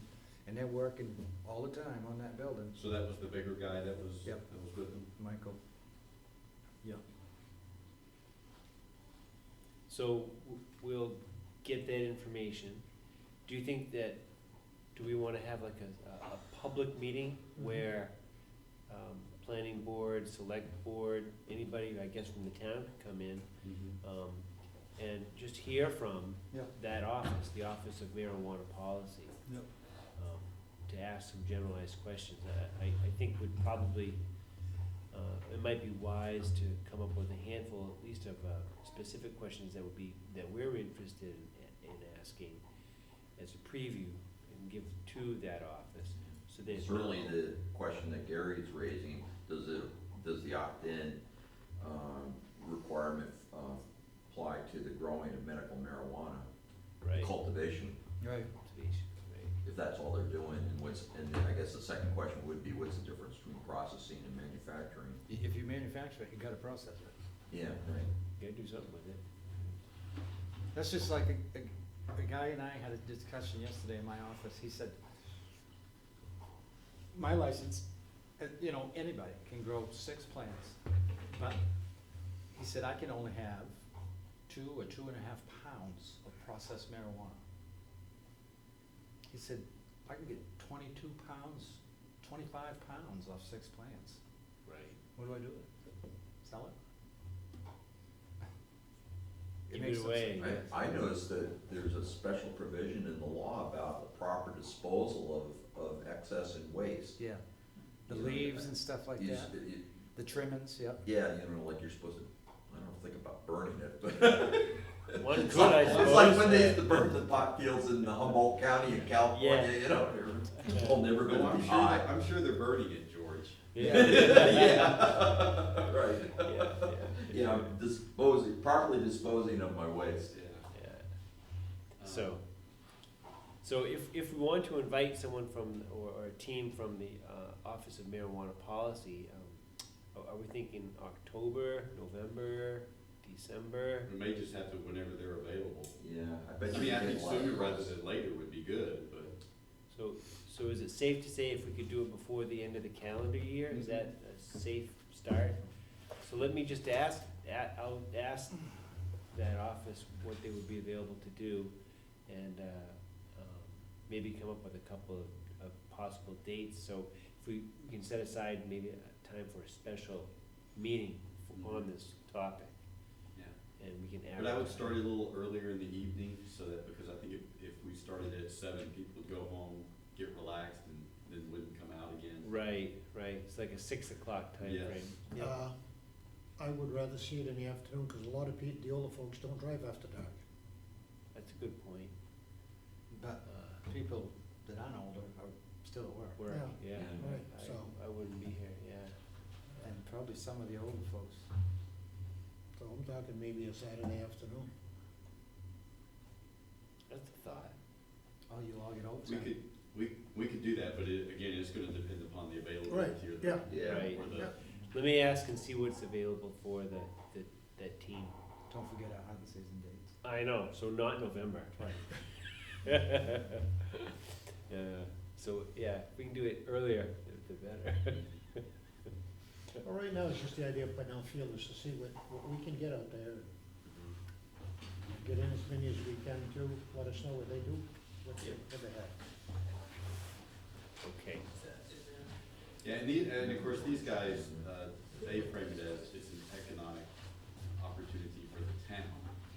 And frankly, I don't buy that argument, because we don't get any sales tax or anything off of it. And, I would think whatever they're doing with the properties is probably a minimal amount of increase on the, of the value of the property. Because all you need is a shell of a building Right, Yeah. and some heating pumps. and, Yeah, it's easy to tell driving along who's growing it, cause you see all the heat pumps on the side of the buildings. No windows. Yeah, right. But I mean, they jumped the gun down here. They put over $100,000 in this building. down That 135. little building down at 135? Yeah. That's $100,000 building? They paid almost 100 for it, and they put 100 in it. 400 amp electrical service, 3 heat pumps on the side. They spray foamed the whole building. Sheet rock the whole interior, not sheet rock, cause doesn't do well with moisture, it's Right. plywood, paint, Yeah. Mm-hmm. whatever else they did. Probably some They've got- climate control stuff. Yeah, oh yeah. Well, maybe I Grow stand lights. corrected, or maybe they're just really bad businessmen. They are, Could be. I told them twice, I said, you guys, do you wanna put 100,000 in this building, and then the town say, you can't do it? Right. That's when they decided they probably ought to come in and meet with us, and they're still doing it. That's how adamant they are, that they're allowed to do this, but I haven't seen a letter yet, Right. and I talked to him again, so. So what's the worst case scenario for them would be, after some legal review, the town takes some action to say, you can't do this. Then they're out all that money. Exactly. Yeah, I think there would be a fight that would, Ensue, yeah. right. There'd be some legal battle, Oh, yeah. which If then, they've invested $200,000 in it, they're not just gonna say, oh, okay, yeah, sorry about that. yeah, exactly. Huh. Yeah, it would be fair to the town and to the people of the town to try and get a handle on this. Well, and Yes, we if can. the end result is that, that Belgrade would have, as a town, would have had to have previously opted in to medical marijuana facilities, I believe the state agency would also be involved in the enforcement action. Probably. Oh, yeah, they are, they're gonna be hiring a bunch of enforcement people. Yeah. But if grow facilities are exempt, Medical. then, yeah, medical grow facilities are exempt, then we probably could expect more of those in Belgrade, Rome can, all those small Sure. rural towns on the outskirts. I've had three calls this week from people that said, is your town voted to opt in? I said, we haven't at this point, and they said, okay, but I don't know if they're medical or what they do, Yeah, but they said, oh, okay. And if we're gonna vote on this, like, if we're gonna say to opt in, we'd have to take some action to say we wanna present it to the voters so that they would vote, right? And maybe they would vote to opt in or not, if I it mean, passes. I'm, So, for what, this and $1.21 gets you a cup of coffee nowadays, but I'm with Roger, I think, letting the wrinkles in the law get sorted out, yeah, cause some of this is gonna end up in the courts, right? And so, smaller towns, Belgrade isn't a small town anymore, but smaller towns that don't have police departments, don't have the infrastructure, it just doesn't seem like a good fit for, any of the, manufacturing or the or the recreational marijuana right. facilities. I mean, I have no problem with medical marijuana at all myself, for reasons like you, Gary, but, certainly the recreational side, I mean, you're basically opening a whole bunch of more bars in town. Right. And I think that will come eventually. I mean, it just seems like that's the direction that it's trending. Yeah. But I don't wanna be on the leading edge of that. No. Right, and I think, I'm guessing a lot of people will feel the same way, because of the lack of infrastructure here. We don't have enforcement folks to go to, very easily. Well, it's- Maybe one argument, I But don't know. Peter's like every other election, depends upon the turnout, Yeah. What if the turnout is a bunch of people who say, oh, we'd really love to be able to do that openly and Sure. legally? Yeah, and to have an equivalent to a beer place, but it would be a Yeah. marijuana place. But, and, I would agree, George, going back to what you said, that a lot of the smaller towns may, at the same time, not want to opt in. The only exception to that, I would say, would be due to geographic location or travel ways, would some towns want to have that. That and the town of Athens. Well, sure. Starts. Yeah. Starts, yeah. I mean, like think about it, on the way to Sugarloaf, there might be areas along the Route 27 where you say, this would be a natural fit to have a place, just like if you go up to Ayots, it's not it's a thriving business, but it's a rinky-dink town. The only reason why it's so successful is because it's on the way to go skiing, maybe not the only way, but you know, it's there. I mean, thousands of people go right by it. And, Well, there is one Machiavellian way to prevent the scenario that you just mentioned, is we could pass or seek to pass a smoking ordinance. true. Yeah, and maybe that would go over. I don't know. I don't know either. Yeah. So, all right, so Not just smoking though, I met my wife and I were out one New Year's, there was a guy at the bar passing out chocolates. With the stuff in it. yeah, Well, so, you never know what you're gonna eat, there could be a lot of it come Halloween. point, yeah. So I'll do a little bit of homework and I'll report back to this group to see what we can get for a meeting with the folks. Then we'll hopefully get the letter, right? Right. And then, I don't know if it'll ever surface that would say, oh, we want to go to the voters, but it's already October practically, so I can't see how we'd bring it to the voters until basically mid or late 2020. It would have to be June or later, probably, when you think about the logistics and the steps needed to get it just printed so it can be on a ballot to have people vote on. It takes a while to do all that stuff. Well, there's a big election coming up next November. True, and that's what I'm thinking, you know, would be a place for it to happen, if the town wanted to bring it to the voters. You get the biggest turnout you're gonna get for something like that. Right. Right. Just to show how bad it is, a lot of people were saying that the vets would use it. Our vets in Waterville, cause I asked him about the dog that we have that has the seizures. Yep. He says, don't wanna say anything about it yet, so he's holding back on giving it to animals. We don't even know what it does to people. Yeah. Much less giving it to an animal. I know a friend of mine had edibles in his pickup truck and his dog ate a bag full.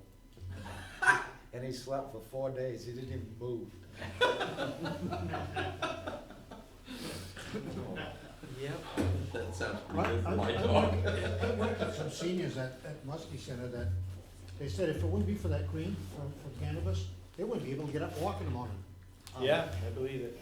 I believe it, yeah. I have an update that you might wanna stay for as well. I met with a developer this evening who's looking at constructing a quite large, solar farm Ah, in town. is it up on, up by Morris Child's place? Yep. There's 2 parcels. 80 acres total. Yep. There's 40 acres or 42 acres here, and 42 acres here, and there's a 200-foot strip of woods between them. He said this probably wouldn't happen for a year or so, but they're looking at it. Interesting. He said that we don't, we try to be very neighbor friendly.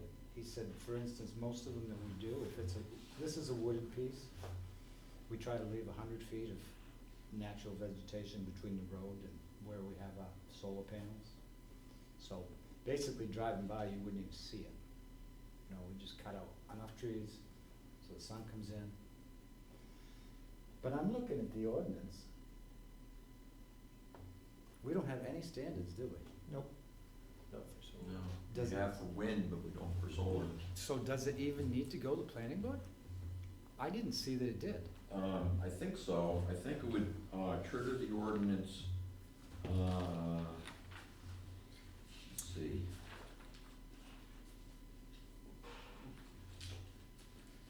So, there's the provision, the establishment of a new non-residential use, including but not limited to gravel pits, mining operations, cemeteries, golf courses, telecommunication, wind. I think it would trigger that. Because it would be establishment of a new non-residential use. And the other thing, probably, Gary, would be that,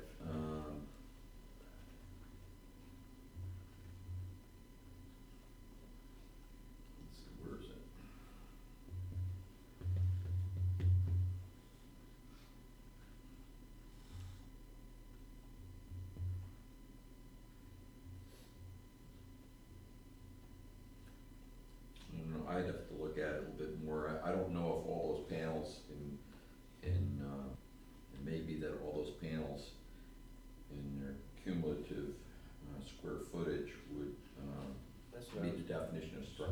That's what I was wondering about too, George. On that. I do agree that regardless of the size of the structure, that paragraph D pretty much fits Yeah, the part about non-residential use, including but not limited to.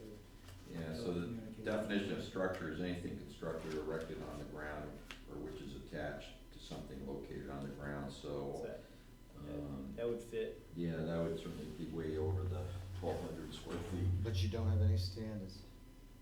But we don't have any specific standards, no. Right. It would be just the general standards, Okay. which probably are inadequate. I guess, I mean, I was contacted by one of the landowners, Yeah, oh, who said to me, he asked, has anybody come to the planning board about, solar panel arrays? And I said, not yet. He was in a butter, a landowner that was going to, A landowner, that was involved with this? because the group that wants to do that contacted him. They, they were claiming that they were a legitimate group, and he had never heard of them, and, No, that, and so he was like, well, who are you guys? And you're doing it where? Up on my land, up on, by Morris's house? It didn't add up to him, so he called and said, does this sound legit? I said, well, there's been no talk about this just around, in our dealings with it was just, permits. just tonight he came in. So it's hit the street. challenge for us. Yeah. Anything else? Any other big things? You know, farmhouse down here got sold, Endicott's. and the bed and breakfast across the street from my house got sold. Who bought Endicott's? Do you know, Richard Hutchins? He's the one that bought, the hockey player's house, what's his name? Oh, yeah, Doug Poopa, yeah, Poopa. down there, Rockwood Drive. So he bought that and he bought this? On top, he told, I saw him today, he was in here. He said on top of the hill, when you're going up Route 11, whatever it is. That field area. Yeah. He said, I'm gonna build 3 quite sizable barns, because I'm a major car collector. I'm an addict for old I see. cars, and Yeah. I could fill 3 barns, so. That's my initial plan, I see, yeah. and no plans for the house. So this is gonna be like in Sydney, Yeah. that guy who's got the barn over there, cause he's got quite a collection too. On the West River Road, Pelletier? No, this is on Pond Road. Oh.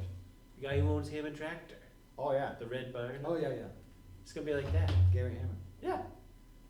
I don't know if they're that big, But still, nice. but like 3 barns. Yeah. Yeah. But the bed and breakfast has all been surveyed, and from what I gather, somebody from Wisconsin bought it. They're gonna live in the back part of the house and reopen it as a bed and breakfast. Good. Well, So I guess all they bought is like 6 acres, but they got option to buy a strip of 60-some odd acres. Is she still alive? Yeah. Yeah, she. so going down to the lake, that strip. I was gonna ask something, what was it? Can't remember. I think my neighbor said they paid $280,000 for it. All right, anything else from anybody? You gotta get home. Let's get you home. Yeah, he's gotta be at work at 8 o'clock in the morning. Yeah, 9:40. Oh, he's a pup, he can do it. Thanks, everybody. Let's call it a wrap for the night. Thank you. Anthony, I need to talk to you at some point about budget stuff.